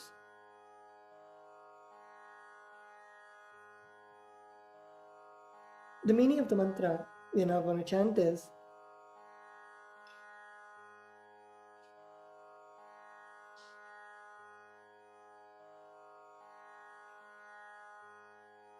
Guru is the Brahma, who is the source of creation of the universe, Vishnu, who is the source of sustenance of the universe, and Maheshwara, who is the source of rejuvenation of the universe. Guru is all the three put together in a single form. I surrender to that Guru. I surrender to the Guru, who is omnipresent and has given me a glimpse of his experience. I surrender to the Guru, who removes the blinding darkness caused by ignorance. I surrender to the Guru, who, by giving the knowledge about the self, has burnt the karmic baggage of so many births. I surrender to the Guru, who is the Lord of the cosmos, who is the Guru of the cosmos. My soul is the same soul which is in all the beings. I surrender to Dakshinamurti, the primordial Guru, who manifests himself differently in the form of Ishvara, Guru, and Atman, or the Self. I surrender unto that Guru, who is the eternal bliss, the bestower of supreme happiness, who is the embodiment of wisdom, who is beyond duality, who is omnipresent, to whom the supreme goal is giving the enlightenment experience, who is eternal, pure, and unshakable, who is a silent spectator of all thought processes, who is beyond emotions, and the one who is without the three qualities called Sattva, Rajas, and Tamas. Now please take a few flowers in your hands, close your eyes, and offer the flowers at Swamiji's Padukas with the mantra. Pushpanjalihi Gurur Brahma Gurur Vishnu Gurur Devo Maheshwaraha Gurur Sakshat Param Brahma Mai Shri Gurave Namaha Akhanda Mandala Akaram Vyaptam Yena Characharam Tatpadam Darshitam Yena Asmai Shri Gurave Namaha अज्ञानतिमिरान्धस्य ज्ञानाञ्जनशलाकया चक्षुरुन्मीलितं येन तस्मै श्रीगुरवे नमः अनेकजन्मसम्प्राप्तकर्मबन्धविदाहिने आत्मज्ञानप्रदानेन तस्मै श्रीगुरवे नमः मन्नाथ श्रीजगन्नाथो मद्गुरु Shri जगद्गुरुः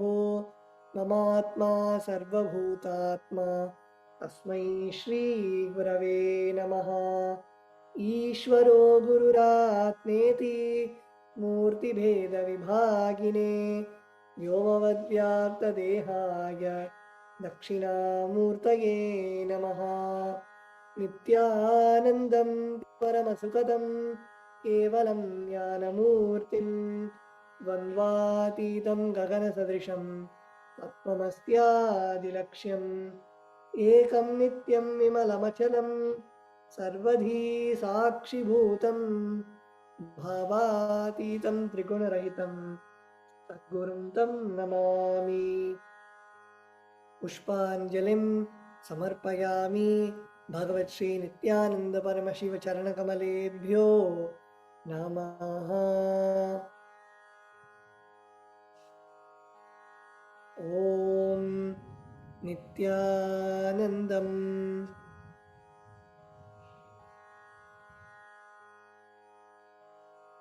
The next is the Paramashiva Puja.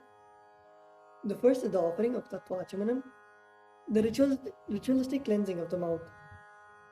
Now keeping your right hand in the Gokarna Mudra, pour an udani of water into your right palm and sip the water from the base of your palm 3 times.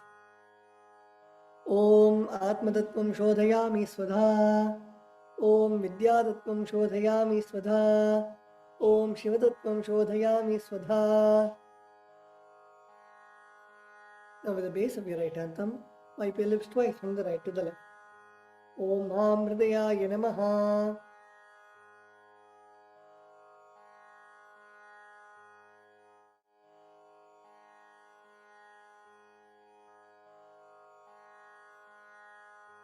With the tips of your right hand index, middle and ring fingers touch above the upper lip and below the lower lip. Wash your hands. With the tips of your right hand index finger and thumb joined together, touch your right nostril and left nostril.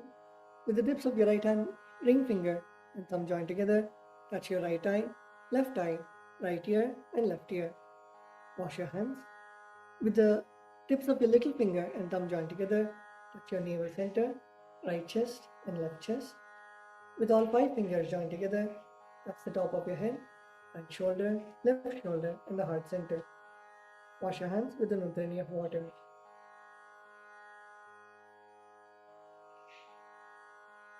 The next is Sakalikaranam. Close your eyes. Visualize yourself as Bhagavan Paramashiva.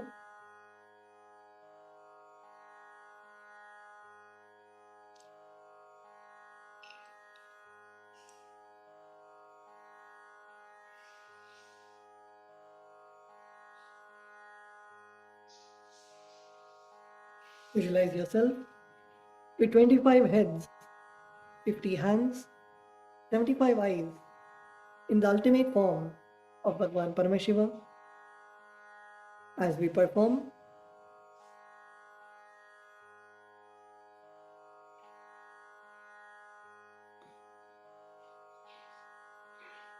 the Saklikaranam, where we invoke Bhagavan Paramashiva's presence in all our body parts.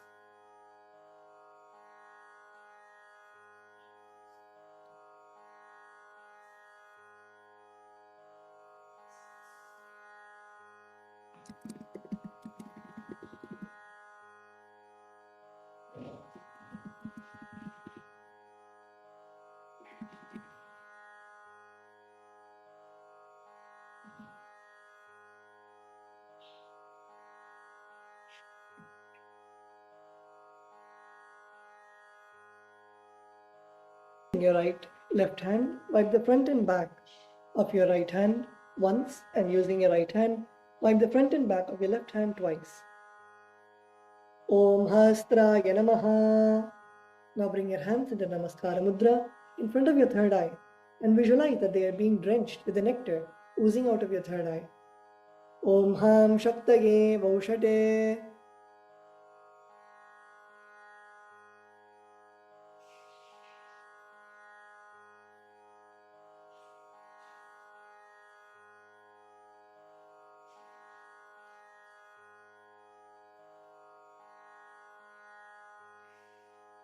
Now keeping your hands together with your palms facing towards you, touch your thumbs to the center of your respective palms. Om Ham Shivasanaya Namaha. Om Ham Shivoham Level. With the tip of your thumbs, touch the tip of your little finger and move your thumbs down towards the base of your little finger. Om Ham Satyojatamurtaye Namaha. With the tip of your thumbs, touch the tip of your ring finger and move your thumbs down towards the base of your ring finger. Om Him Vamadeva Guhyaya Namaha. With the tip of your thumbs, touch the tip of your middle finger and move your thumbs down towards the base of your middle finger. Om Hum Agora Hridayaya Namaha. With the tip of your thumbs, touch the tip of your index finger and move your thumbs down towards the base of your index finger. Om Hem Tat Purushavatraya Namaha. With the tip of your index finger, touch the tip of your thumbs and move your index finger down towards the base of your thumbs. Om Hom Ishanamurdhaya Namaha. Now bring your palms in front of you, facing towards you, your thumbs touching the center of your palms. Om Ham Hom Vidyadehaya Namaha. Now bend your index, middle and ring fingers and touch the center of your palms.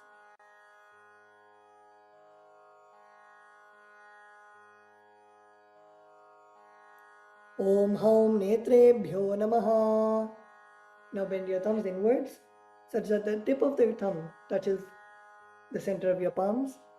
Om Ham Hom Shivaya Namaha.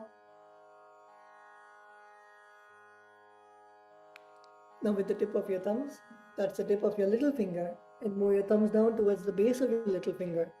Om Ham Hridayaya Namaha. Now your ring finger. Om Him Shirase Namaha. Now your middle finger. Om Hum Shikhage Namaha. Now your index finger. Om Haim Kavachaya Namaha. Now your thumbs. Om Hahastraya Namaha. Now bring your hands into the Mushti Mudra and roll them around each other once. Om Haim Kavachaya Hum. Now bring your hands in the Namaskara Mudra in front of your third eye. Om Ham Shivaya Vaushate. Now bend your thumbs inward. Touch the center of your palms. Om Ham Hom Shivaya Namaha. Now with the right hand and ring finger join together, touch your Anandagandha.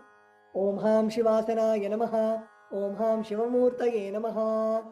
Now keep your thumb and ring little finger join together and touch both your knees.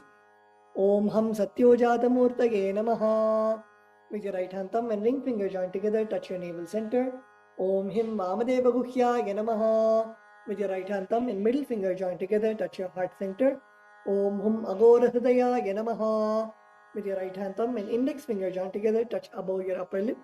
Om Hem Tat Purushavatraya Namaha. With the tip of your right hand thumb, touch the top of your forehead. Om Hom Ishanamurdhaya Namaha. With your right hand thumb and ring finger join together, touch your Anandagandha. Om Ham Hom Vidyadehaya Namaha. Now with your right hand index, middle and ring fingers, touch your right eye, third eye, left eye respectively. Om Haum Netrebhyo Namaha. Now with your right hand thumb and ring finger joined together, touch your Ananda Gandha. Om Ham Haum Shivaya Namaha. With your right hand thumb and little finger joined together, touch your heart center. Om Ham Hridayaya Namaha. With your right hand thumb and ring finger joined together, touch the top of your head. Om Him Shirase Swaha. With your right hand thumb and middle finger joined together, touch the back of your head. Om Hum Shikhaye Voshate. Now keep your left hand over your right hand in front of your chest. Keep both your index fingers in form of a hook and uncross your arms around your head.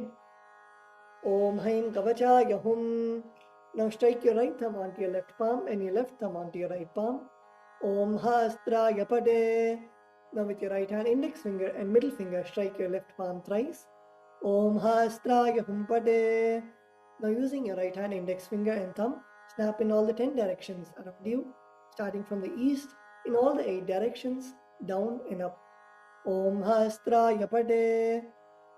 Now move your hands from the head to the toes, touching the sides of your body. Om Ham Shivaya Voshate. Next is the Samanya Arghya Stapana, energizing the water with which you worship Bhagavan Paramashiva. Now mix some akshata, flowers and sandalwood powder into the water in the Panchapatram. Cover the mouth of the Panchapatram and chant Om 7 times internally. Om, Om, Om, Om, Om, Om, Om.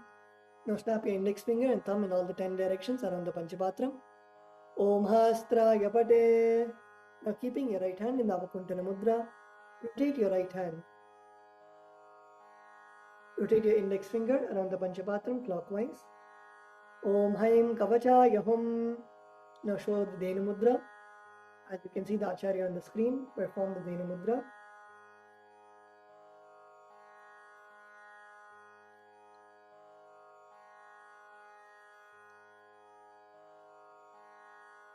And show the Dhenu Mudra to the water in the Panchapatram.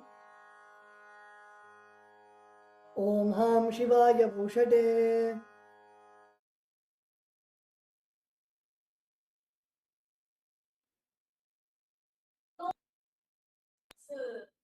The next is Avahana. Please offer a flower to your Atmalinga. Om Ham Shivasanaya Namaha. Now please take some flowers in your hands. Place your hands in the Anjali Mudra. We'll now be chanting the Dhyana Shloka. Meditate on the form of Bhagavan Paramashiva and Paramashiva Shakti in your inner space.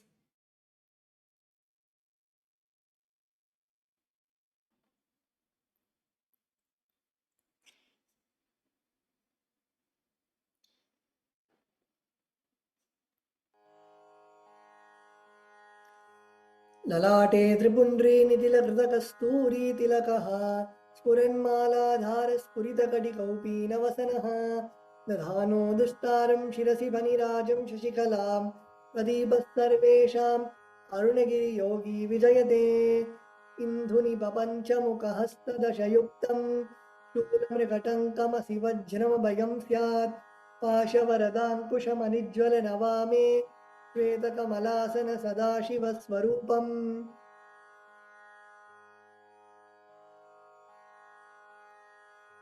Now please close your eyes, meditate upon Bhagavan Paramashiva and Paramashiva Shakti and offer the flowers. Om Ham Shivamurtaye Namaha. Om Ham Hom Shivaya Namaha. Shri Nityanandeshwari Paramashiva Shakti Sameta Shri Nityanandeshwara Paramashivaya Namaha. Dhyayami Avahayami. Now please show the respective mudras for invoking the presence of Bhagavan Paramashiva. Place your thumbs onto your respective palms and place your palms open facing upwards. Om Ham Shivaya Namaha Ityavahana Mudram Pradarshya.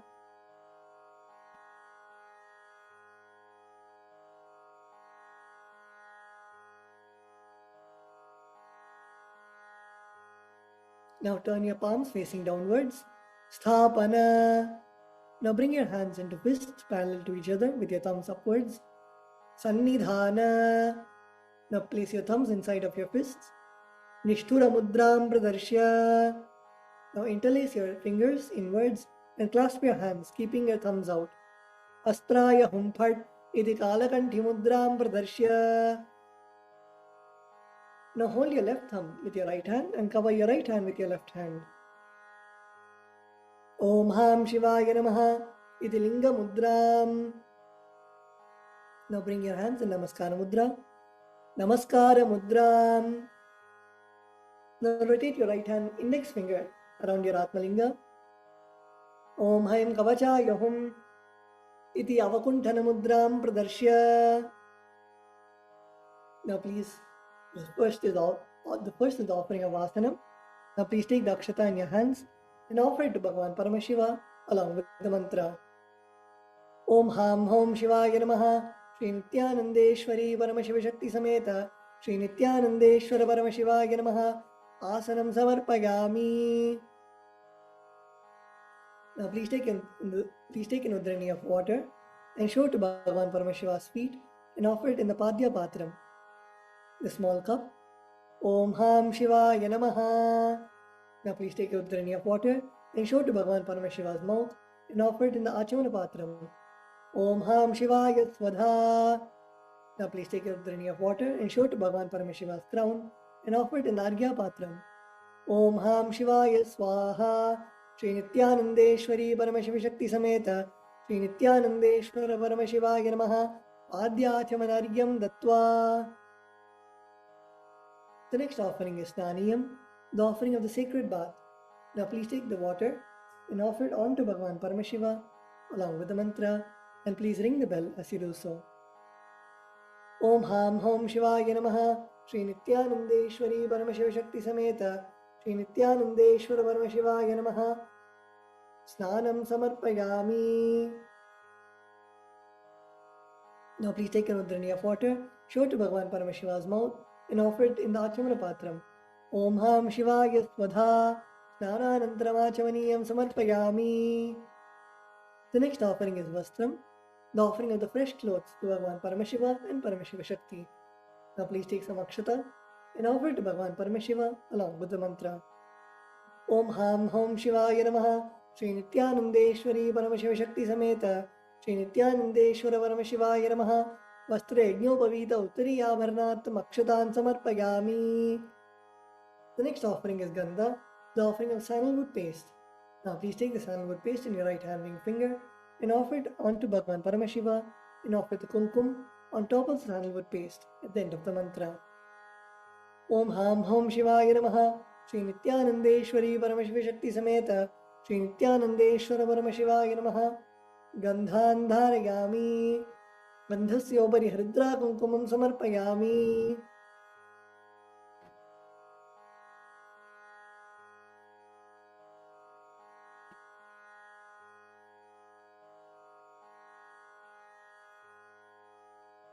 The next offering is the Ashtapushpa Puja. Now please take some flowers and offer it to Bhagavan Paramashiva each time the word Namaha is chanted.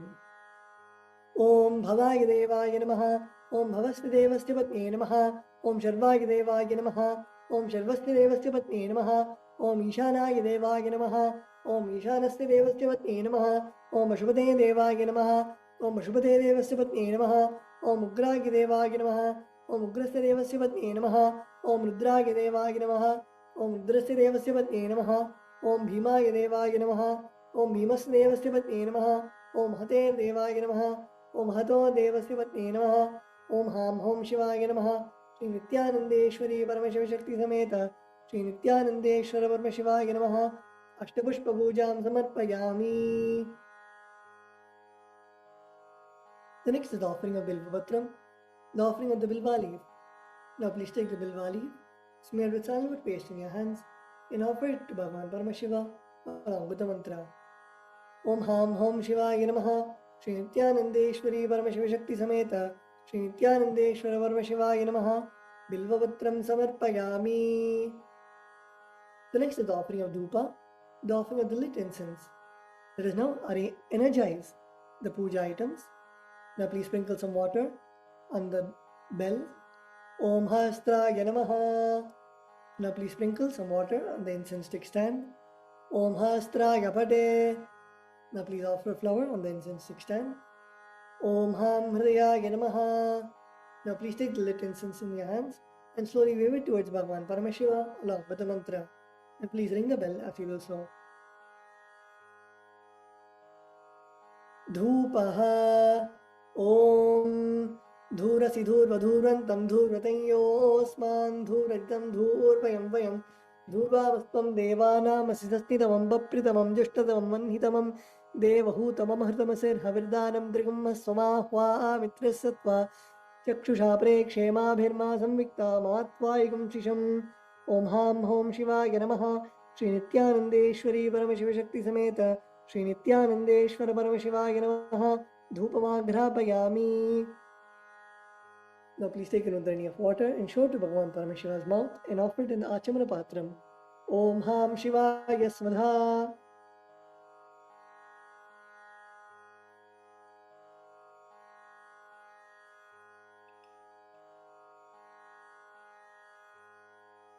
The next offering is Deepa, the offering of the lit lamp.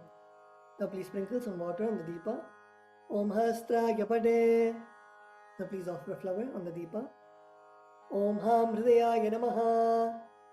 Now please take the lit lamp in your hands and slowly wave it towards Bhagavan Paramashiva along with the mantra. And please ring the bell as you do so. Deepaha Om Uddipya Svajata Vedo Bhagnam Nirritim Mama Pashubhishcha Mahyamavaha Jivanam Charisho Disha Mano Higamsi Jata Vedo Kamashvam Purusham Jagate Abhipradagnaagahi Shriyama Paripadaya. Om Ham Hom Shivaya Namaha Shri Nityanandeshwari Paramashiva Shakti Sameta Shri Nityanandeshwara Paramashivaya Namaha Deepam Darshayami.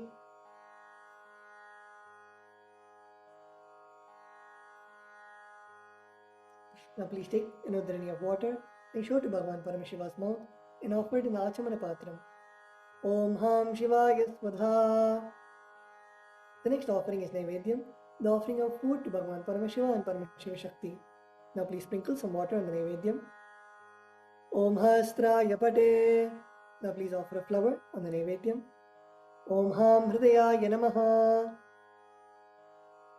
Now please take an udrani of water and hover it clockwise over the Naivedyam and offer the water to Bhagavan Paramashiva at the end of the mantra. Om Madhuvatarita Madhukshananti Sindavaha Madhvina Santoshadhihi Madhunaktamatoshadhi Madhumatparti Bhavumrajaha Madhutyorastina Pita Madhumanno Vanaspadir Madhumagam Nastu Suryaha Madhirgavo Bhavantunaha Madhu Madhu Madhu. Om Ham Hom Shivaya Namaha Shri Nityanandeshwari Paramashiva Shakti Sameta Shri Nityanandeshwara Paramashivaya Namaha Naivedyam Nivedayami. Now please take an udrani of water and show it to Bhagavan Paramashiva's mouth and offer it in the Achamana Patram. Om Ham Shivaya Swadha.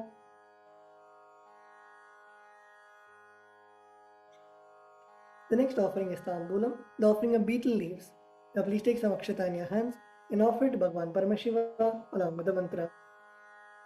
Om Ham Hom Shivaya Namaha Shri Nityanandeshwari Paramashiva Shakti Sameta Shri Nityanandeshwara Paramashivaya Namaha Tambulam Samarpayami.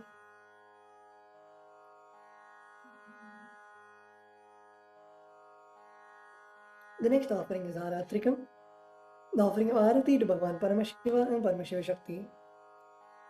Now please sprinkle some water on the Karpura Arati plate. Om Hastra Yapate. Now please offer a flower on the Karpura Arati plate. Om Ham Hridayaya Namaha. Now please take the lit Karpura Arati in your hands and slowly wave it towards Bhagavan Paramashiva along with the mantra, and please ring the bell as you do so. Om Somo Va Etasya Rajyamadatte Yo Raja Samrajyo Va Some Nigajate Devasuva Metani Havigamsi Bhavanti Yaetavanto Vai Devanagam Savaha Devasmai Savan Pragachanti Tainam Punastuvante Rajyaya Devasuraja Bhavati Natatra Suryo Bhanti Nishandra Tarakam Nema Vidyuto Bhanti Kuto Yamakni अमेव भान्तमनुभाति सर्वं दस्यवास सर्वमिदं विभाति कर्पूरगौरं करुणावतारं संसारसारं भुजगेन्द्रहारं सदा वसन्तं हृदयारविन्दे भवं भवानी सहितं नमामि भवं भवानी सहितं नमामि भवं भवानी सहितं नमामि। श्री नित्यानंदेश्वरी परमशिव शक्ति समेत श्री नित्यानंदेश्वर परमशिवाय नमः। कर्पूर नीराजनं संदर्शयामि रक्षां धारयामि। The next offering is Pushpanjali, the offering of fragrant flowers. Now please take some flowers, Nakshata and Durva grass in your hands and offer it to Bhagavan Paramashiva at the end of the mantra. Om Ham Hom Shivaya Namaha. Shri Nityanandeshwari Paramashiva Shakti Sameta Shri Nityanandeshwara Paramashiva Namaha. Pushpanjalim Samarpayami. The next is the offering of the Gayatri Mantra Japa. Please hold your Yajnopavita and chant the Gayatri Mantra 11 times internally.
The next is the Mula Mantra Japa.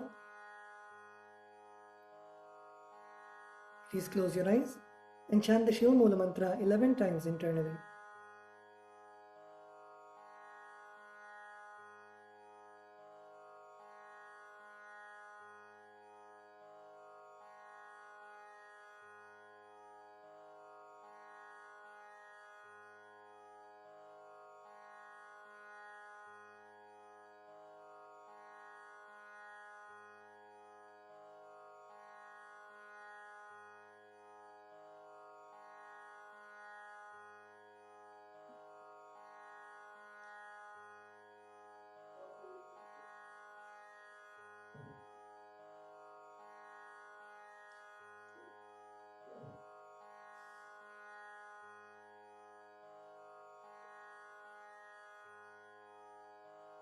The next is the Kshama Prarthana. Now please take some flowers, Durva grass and Akshata in your right hand. Om Ham Hridayaya Namaha. Om Haim Kavachaya Hum. Om Ham Shivaya Vaushate. Now keep your hands in the Uddhava Mudra. Kshama Prarthana. We request Bhagavan Paramashiva for forgiveness for any mistake that we have committed in the puja.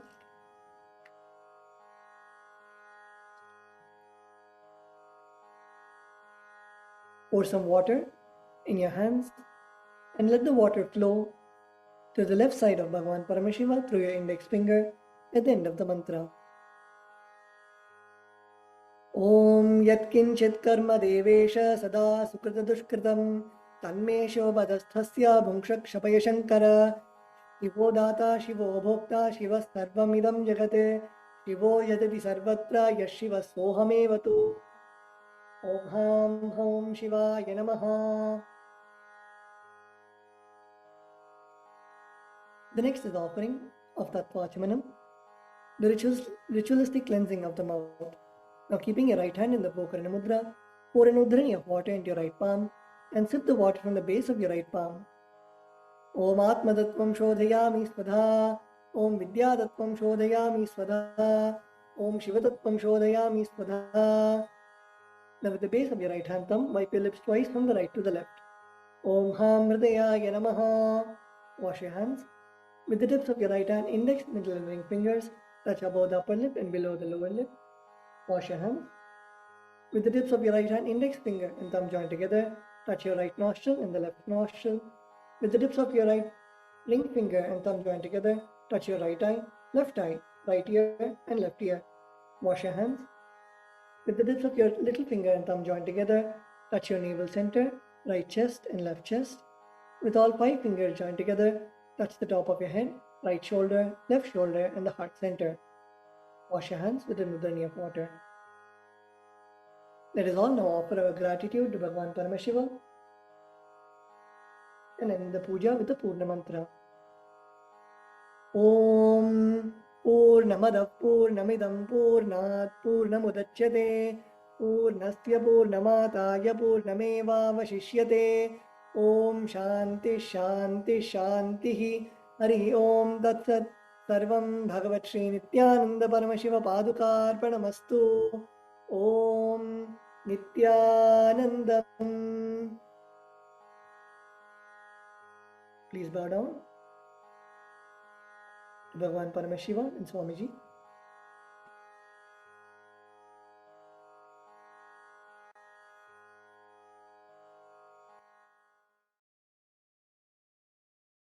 In the heart of St. Kitts and Nevis, where the ocean meets the sky, a historic gathering is unfolding. The United Ancient Nations, a global forum where the world's first and ancient nations unite to share wisdom, confront challenges, and co-create solutions rooted in ancestral knowledge. The United Ancient Indigenous Enlightened Nations represents over 160 indigenous member nations and communities, advocating for more than 300 million people across all continents. Here, ancient wisdom meets modern action, fostering international cooperation, cultural preservation, and sustainable development through indigenous leadership. Beyond dialogue, the UAN experience nurtures the mind, body, and spirit. Sunrise meditation, yoga by the ocean, and cultural celebrations reconnect us to ourselves, each other, and the wisdom of the earth. In St. Kitts and Nevis, ancient traditions and vibrant cultures come alive. This is a space for learning, sharing, and taking action. Together, we address climate challenges, preserve cultures, and shape a sustainable future. The United Ancient Nations is where ancestral knowledge guides the world toward harmony, justice, and collective growth. Join the United Ancient Nations in St. Kitts and Nevis, where ancient wisdom meets a sustainable future. Together, we rise. In the heart of St. Kitts and Nevis, where the ocean meets the sky, a historic gathering is unfolding. The United Ancient Nations, a global forum where the world's first and ancient nations unite to share wisdom, confront challenges, and co-create solutions rooted in ancestral knowledge. The United Ancient Indigenous Enlightened Nations represents over 160 indigenous member nations and communities, advocating for more than 300 million people across all continents. Here, ancient wisdom meets modern action, fostering international cooperation, cultural preservation, and sustainable development through indigenous leadership. Beyond dialogue, the UAN experience nurtures the mind, body, and spirit. Sunrise meditation, yoga by the ocean, and and cultural celebrations reconnect us to ourselves, each other, and the wisdom of the earth. In St. Kitts and Nevis, ancient traditions and vibrant cultures come alive. This is a space for learning, sharing, and taking action. Together, we address climate challenges, preserve cultures, and shape a sustainable future. The United Ancient Nations is where ancestral knowledge guides the world toward harmony, justice, and collective growth. Join the United Ancient Nations in St. Kitts and Nevis, where ancient wisdom meets a sustainable future. Together, we rise. Established since 2002 in the United States of America, the United Ancient Nations is an intergovernmental organization, currently made up of 160+ members and indigenous nations. The UAN and its work are guided by the purposes and principles contained in its founding charter. The UAN is a manifestation of the profound connection amongst indigenous peoples across the world, including African, Andean, American, European, Caribbean, Oceanic, and Asian regions, rooted in shared wisdom, sustainable practices, and deep reverence for the earth. The United Ancient Nations serves as an international cultural and diplomatic organization focused on uniting indigenous cultures globally. Our governance structure is council-based without territorial claims, led by a collective leadership through our General Secretariat. As a non-state entity with UN-style advocacy, we focus on several key areas: cultural and digital heritage preservation, indigenous diplomacy, revival of indigenous knowledge systems to solve humanity's problems, global peace, environmental preservation, health and wellness, sustained economic development, indigenous and cultural tourism. While the UAN represents numerous indigenous cultures, the United States of KAILASA serves as the first indigenous nation specifically for Hindus. KAILASA's mission is focused on the revival of the ancient enlightened Sanatana Hindu civilization, with a formal governance structure including a head of state, ministers, and ambassadors. Under the leadership of SPH, Supreme Pontiff of Hinduism, Bhagavan Nityananda Paramashivoham, KAILASA has achieved recognition as a sovereign subject of international law, possessing distinctive attributes of juridical statehood. The United States of KAILASA is the main sponsor of the proposed UAN headquarters. This initiative would bring forth an estimated $100 million in revenue for the host country through summits, conferences, tourism, and development projects. The proposed UAN headquarters would represent the world's indigenous nations and peoples through its architectural design. It would blend the best of all worlds, featuring top modern architecture, the highest green building standards, and ancient Vastu architectural principles. This headquarters would serve as a central hub for indigenous diplomacy, cultural preservation, and collaborative efforts towards sustainable development and global peace. Through this initiative, we aim to create a dignified platform for indigenous leadership rooted in ancestral wisdom, cultural legitimacy, and collaborative innovation, enhancing global dialogue and regional stability. The establishment of the UAN headquarters would position a host country at the forefront of a global movement promoting indigenous wisdom while creating significant economic opportunities for the nation and its people.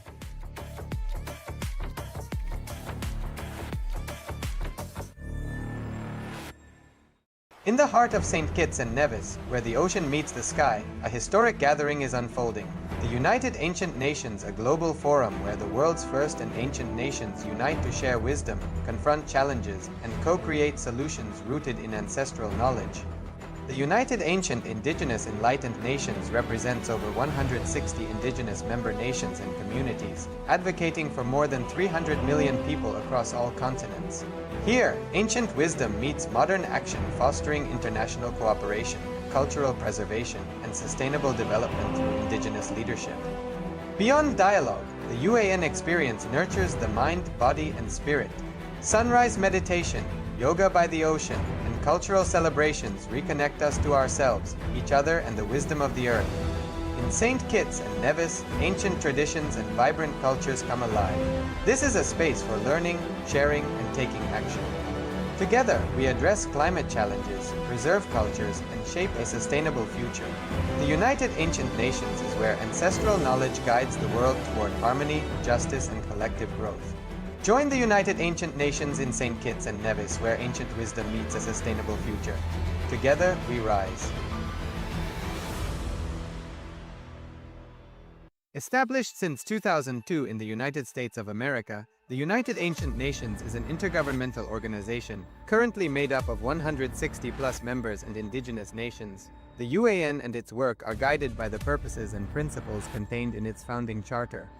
The UAN is a manifestation of the profound connection amongst indigenous peoples across the world, including African, Andean, American, European, Caribbean, Oceanic, and Asian regions, rooted in shared wisdom, sustainable practices, and deep reverence for the earth. The United Ancient Nations serves as an international cultural and diplomatic organization focused on uniting indigenous cultures globally. Our governance structure is council-based without territorial claims, led by a collective leadership through our General Secretariat. As a non-state entity with UN-style advocacy, we focus on several key areas: cultural and digital heritage preservation, indigenous diplomacy, revival of indigenous knowledge systems to solve humanity's problems, global peace, environmental preservation, health and wellness, sustained economic development, indigenous and cultural tourism. While the UAN represents numerous indigenous cultures, the United States of KAILASA serves as the first indigenous nation specifically for Hindus. KAILASA's mission is focused on the revival of the ancient enlightened Sanatana Hindu civilization, with a formal governance structure including a head of state, ministers, and ambassadors. Under the leadership of SPH, Supreme Pontiff of Hinduism, Bhagavan Nityananda Paramashivoham, KAILASA has achieved recognition as a sovereign subject of international law, possessing distinctive attributes of juridical statehood. The United States of KAILASA is the main sponsor of the proposed UAN headquarters. This initiative would bring forth an estimated $100 million in revenue for the host country through summits, conferences, tourism, and development projects. The proposed UAN headquarters would represent the world's indigenous nations and peoples through its architectural design.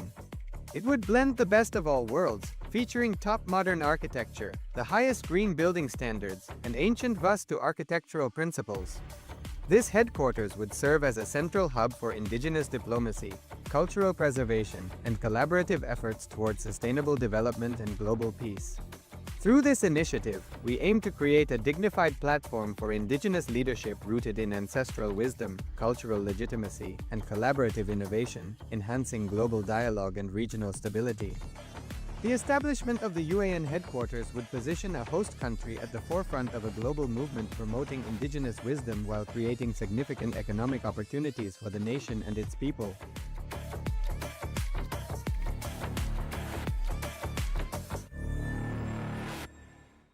In the heart of St. Kitts and Nevis, where the ocean meets the sky, a historic gathering is unfolding. The United Ancient Nations, a global forum where the world's first and ancient nations unite to share wisdom, confront challenges, and co-create solutions rooted in ancestral knowledge. The United Ancient Indigenous Enlightened Nations represents over 160 indigenous member nations and communities, advocating for more than 300 million people across all continents. Here, ancient wisdom meets modern action, fostering international cooperation, cultural preservation, and sustainable development through indigenous leadership. Beyond dialogue, the UAN experience nurtures the mind, body, and spirit. Sunrise meditation, yoga by the ocean, and cultural celebrations reconnect us to ourselves, each other, and the wisdom of the earth. In St. Kitts and Nevis, ancient traditions and vibrant cultures come alive. This is a space for learning, sharing, and taking action. Together, we address climate challenges, preserve cultures, and shape a sustainable future. The United Ancient Nations is where ancestral knowledge guides the world toward harmony, justice, and collective growth. Join the United Ancient Nations in St. Kitts and Nevis, where ancient wisdom meets a sustainable future. Together, we rise. Established since 2002 in the United States of America, the United Ancient Nations is an intergovernmental organization, currently made up of 160 plus members and indigenous nations. The UAN and its work are guided by the purposes and principles contained in its founding charter. The UAN is a manifestation of the profound connection amongst indigenous peoples across the world, including African, Andean, American, European, Caribbean, Oceanic, and Asian regions, rooted in shared wisdom, sustainable practices, and deep reverence for the earth. The United Ancient Nations serves as an international cultural and diplomatic organization focused on uniting indigenous cultures globally. Our governance structure is council-based without territorial claims, led by a collective leadership through our General Secretariat. As a non-state entity with UN-style advocacy, we focus on several key areas: cultural and digital heritage preservation, indigenous diplomacy, revival of indigenous knowledge systems to solve humanity's problems, global peace, environmental preservation, health and wellness, sustained economic development, indigenous and cultural tourism. While the UAN represents numerous indigenous cultures, the United States of KAILASA serves as the first indigenous nation specifically for Hindus. KAILASA's mission is focused on the revival of the ancient enlightened Sanatana Hindu civilization with a formal governance structure including a head of state, ministers, and ambassadors. Under the leadership of SPH, Supreme Pontiff of Hinduism, Bhagavan Nityananda Paramashivoham, KAILASA has achieved recognition as a sovereign subject of international law, possessing distinctive attributes of juridical statehood. The United States of KAILASA is the main sponsor of the proposed UAN headquarters. This initiative would bring forth an estimated $100 million in revenue for the host country through summits, conferences, tourism, and development projects. The proposed UAN headquarters would represent the world's indigenous nations and peoples through its architectural design. It would blend the best of all worlds, featuring top modern architecture, the highest green building standards, and ancient Vastu architectural principles. This headquarters would serve as a central hub for indigenous diplomacy, cultural preservation, and collaborative efforts towards sustainable development and global peace. Through this initiative, we aim to create a dignified platform for indigenous leadership rooted in ancestral wisdom, cultural legitimacy, and collaborative innovation, enhancing global dialogue and regional stability. The establishment of the UAN headquarters would position a host country at the forefront of a global movement promoting indigenous wisdom while creating significant economic opportunities for the nation and its people.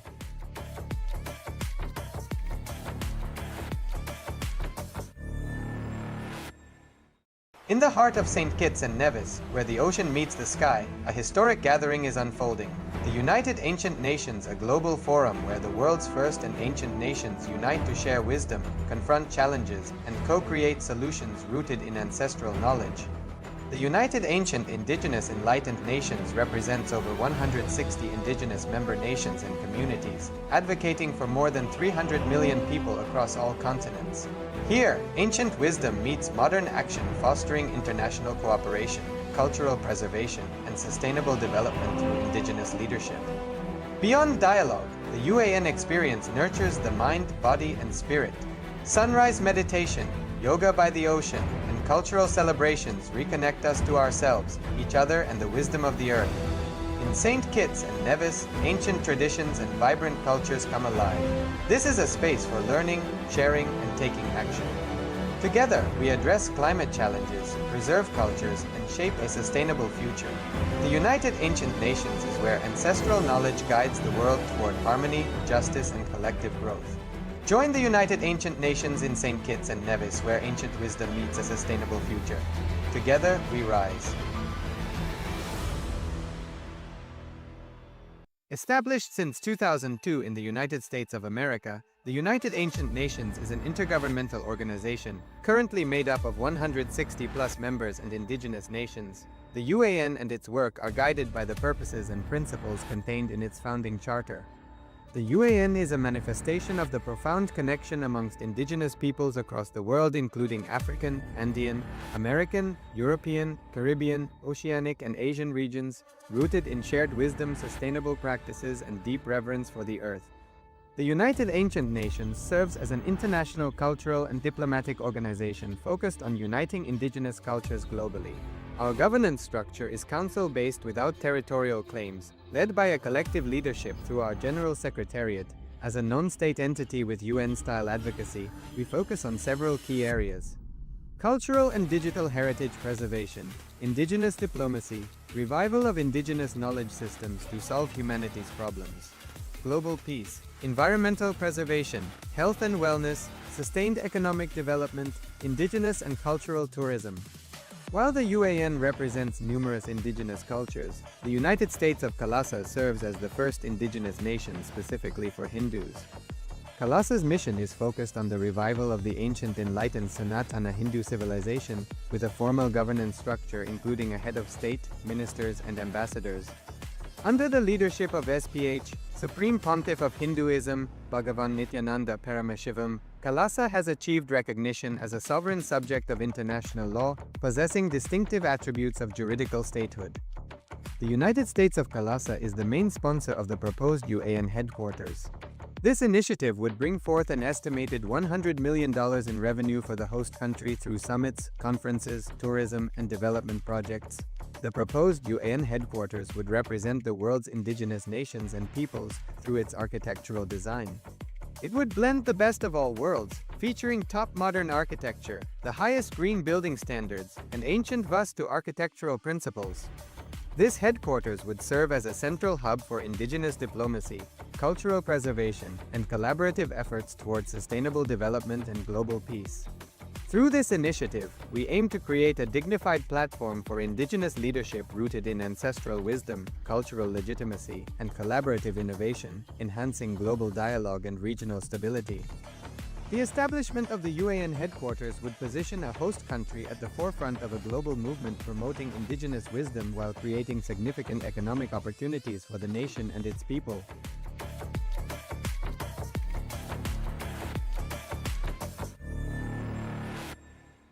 In the heart of St. Kitts and Nevis, where the ocean meets the sky, a historic gathering is unfolding. The United Ancient Nations, a global forum where the world's first and ancient nations unite to share wisdom, confront challenges, and co-create solutions rooted in ancestral knowledge.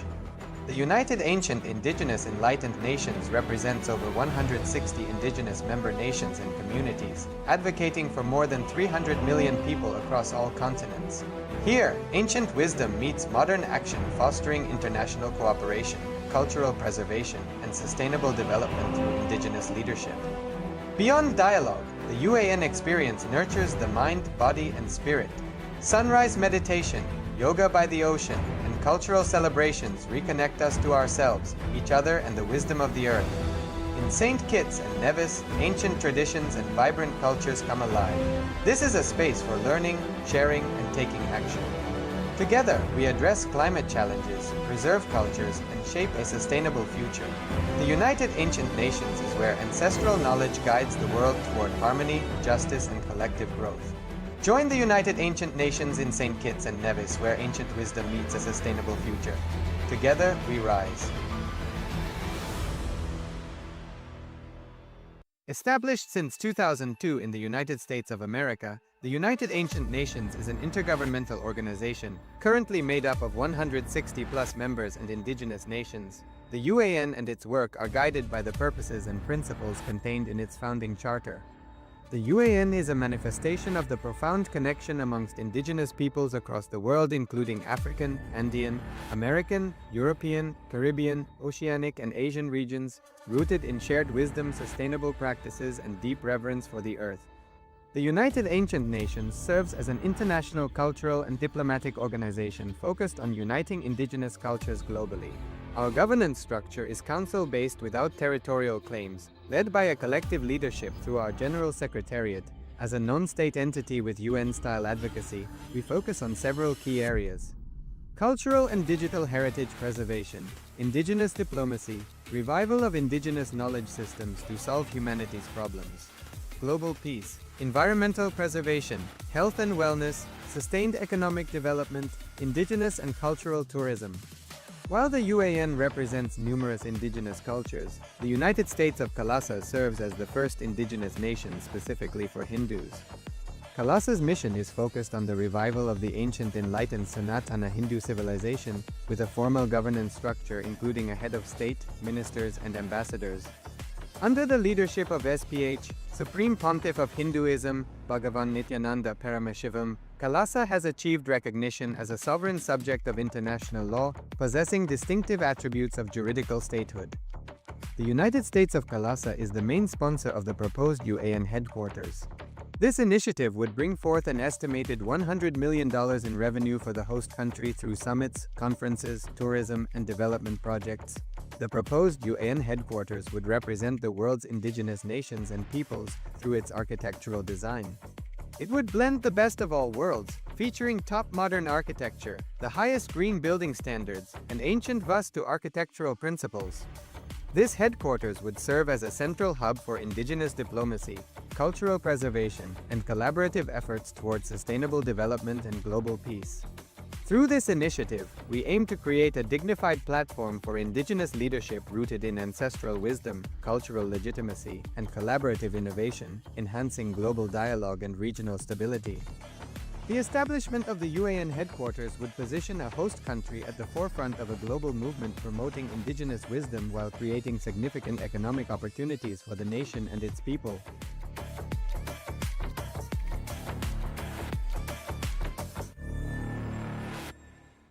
In the heart of St. Kitts and Nevis, where the ocean meets the sky, a historic gathering is unfolding. The United Ancient Nations, a global forum where the world's first and ancient nations unite to share wisdom, confront challenges, and co-create solutions rooted in ancestral knowledge. The United Ancient Indigenous Enlightened Nations represents over 160 indigenous member nations and communities, advocating for more than 300 million people across all continents. Here, ancient wisdom meets modern action, fostering international cooperation, cultural preservation, and sustainable development through indigenous leadership. Beyond dialogue, the UAN experience nurtures the mind, body, and spirit. Sunrise meditation, yoga by the ocean, and cultural celebrations reconnect us to ourselves, each other, and the wisdom of the earth. In St. Kitts and Nevis, ancient traditions and vibrant cultures come alive. This is a space for learning, sharing, and taking action. Together, we address climate challenges, preserve cultures, and shape a sustainable future. The United Ancient Nations is where ancestral knowledge guides the world toward harmony, justice, and collective growth. Join the United Ancient Nations in St. Kitts and Nevis, where ancient wisdom meets a sustainable future. Together, we rise. Established since 2002 in the United States of America, the United Ancient Nations is an intergovernmental organization, currently made up of 160+ members and indigenous nations. The UAN and its work are guided by the purposes and principles contained in its founding charter. The UAN is a manifestation of the profound connection amongst indigenous peoples across the world, including African, Andean, American, European, Caribbean, Oceanic, and Asian regions, rooted in shared wisdom, sustainable practices, and deep reverence for the earth. The United Ancient Nations serves as an international cultural and diplomatic organization focused on uniting indigenous cultures globally. Our governance structure is council-based without territorial claims, led by a collective leadership through our General Secretariat. As a non-state entity with UN-style advocacy, we focus on several key areas: cultural and digital heritage preservation, indigenous diplomacy, revival of indigenous knowledge systems to solve humanity's problems. Nandam Paramasukadam Kevalam Jnanamurtim Dvandvatitam Gagana Sadrisham Tattvamasyadilaksham Ekam Nityam Vimalamachalam Sarvadi Sakshibhutam Bhavatitam Trigunarahitam Sadguruntam Namami. Nityanam everyone, Nityanam everyone, and welcome to yet another exciting day of Paramashivoham under the blessings and guidance of the Supreme Pontiff of Hinduism, Bhagavan Nityananda Paramashivam.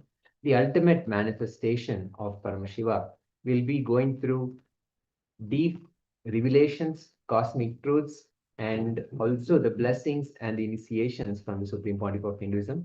We'll be also receiving the initiation of the Supreme Pontiff of Hinduism, manifesting as the Bhikshadana Murti, who will be giving us the initiation to break free from all our karmas and raise above the energy of ordinary karmas. We'll also be manifesting the power of reducing the weight in the body. So it's going to be an exciting day. Power-packed sessions, power manifestation, kriyas, and so much more. So let's begin the day. Actually, we have already started the day with Paramashiva Puja, the Nityananda Yoga, and the Pratyaksha Pada Puja, where we sit in ultimate oneness with Paramashiva. Let's continue to be in that same space and manifest the power of Paramashiva. Manifesting the ultimate in the body is yoga. Manifesting the ultimate in bhakti or devotion is puja, experiencing the oneness. Manifesting the ultimate in consciousness is manifesting the powers of all the powers of Paramashiva. So let us remain, sit in that same space of oneness, sit comfortably with our head, neck, and spine in a straight line. Let us read the scriptural reference of the manifesting of the powers of third eye. Kapalantarmanonyasya Tishtanmilitalochanaha Kramena manaso dadyat Lakshayet lakshyamutamam. The translation of this verse given directly by Paramashiva says, by fixing the mind on the inner space within the crown center and sitting stably without any movement, having the eyes closed, in succession, by that stability of the mind and inner space, one directly sees the ultimate goal by having the vision beyond the sight that reveals any object or place, attaining the space of oneness with the source, Paramashiva. So let us continue to sit in that space of oneness with Paramashiva. If you have your eye bands, please wear your eye bands, or you can take a piece of cloth and tie it around your eyes firmly, making sure there is no light passing through on and falling on your eyes. Please tie your eyes. You can wear your eye band or tie your eyes with a piece of cloth.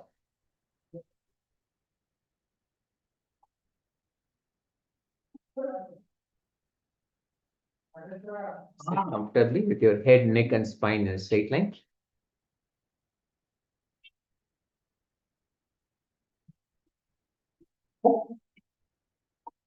Sit with the intention to manifest Paramashiva.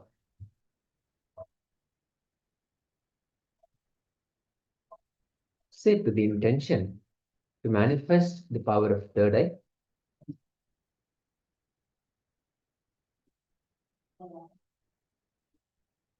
Visualize the form of the Supreme Pontiff of Hinduism, the ultimate expression, manifestation of Paramashiva. When you hold, remember the form, you invoke the presence of the Supreme Pontiff of Hinduism, invoke the presence of Paramashiva in your inner space. Let everything about you be only Paramashiva. Anything that is not Paramashiva, let it completely leave you.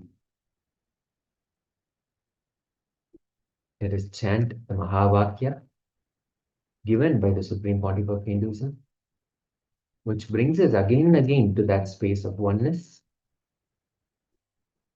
Om Nityananda Paramashivoham. Om Nityananda Paramashivoham. Om Nityananda Paramashivoham.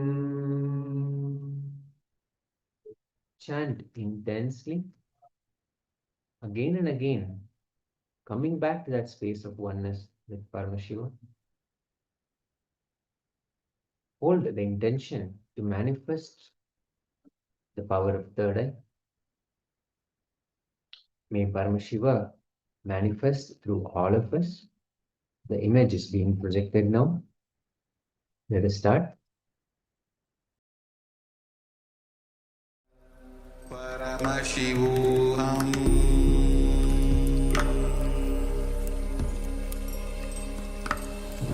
Om Nityananda Paramashivoham.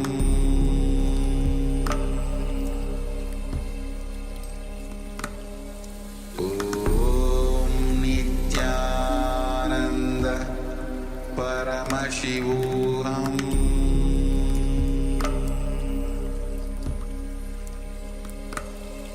Om Nityananda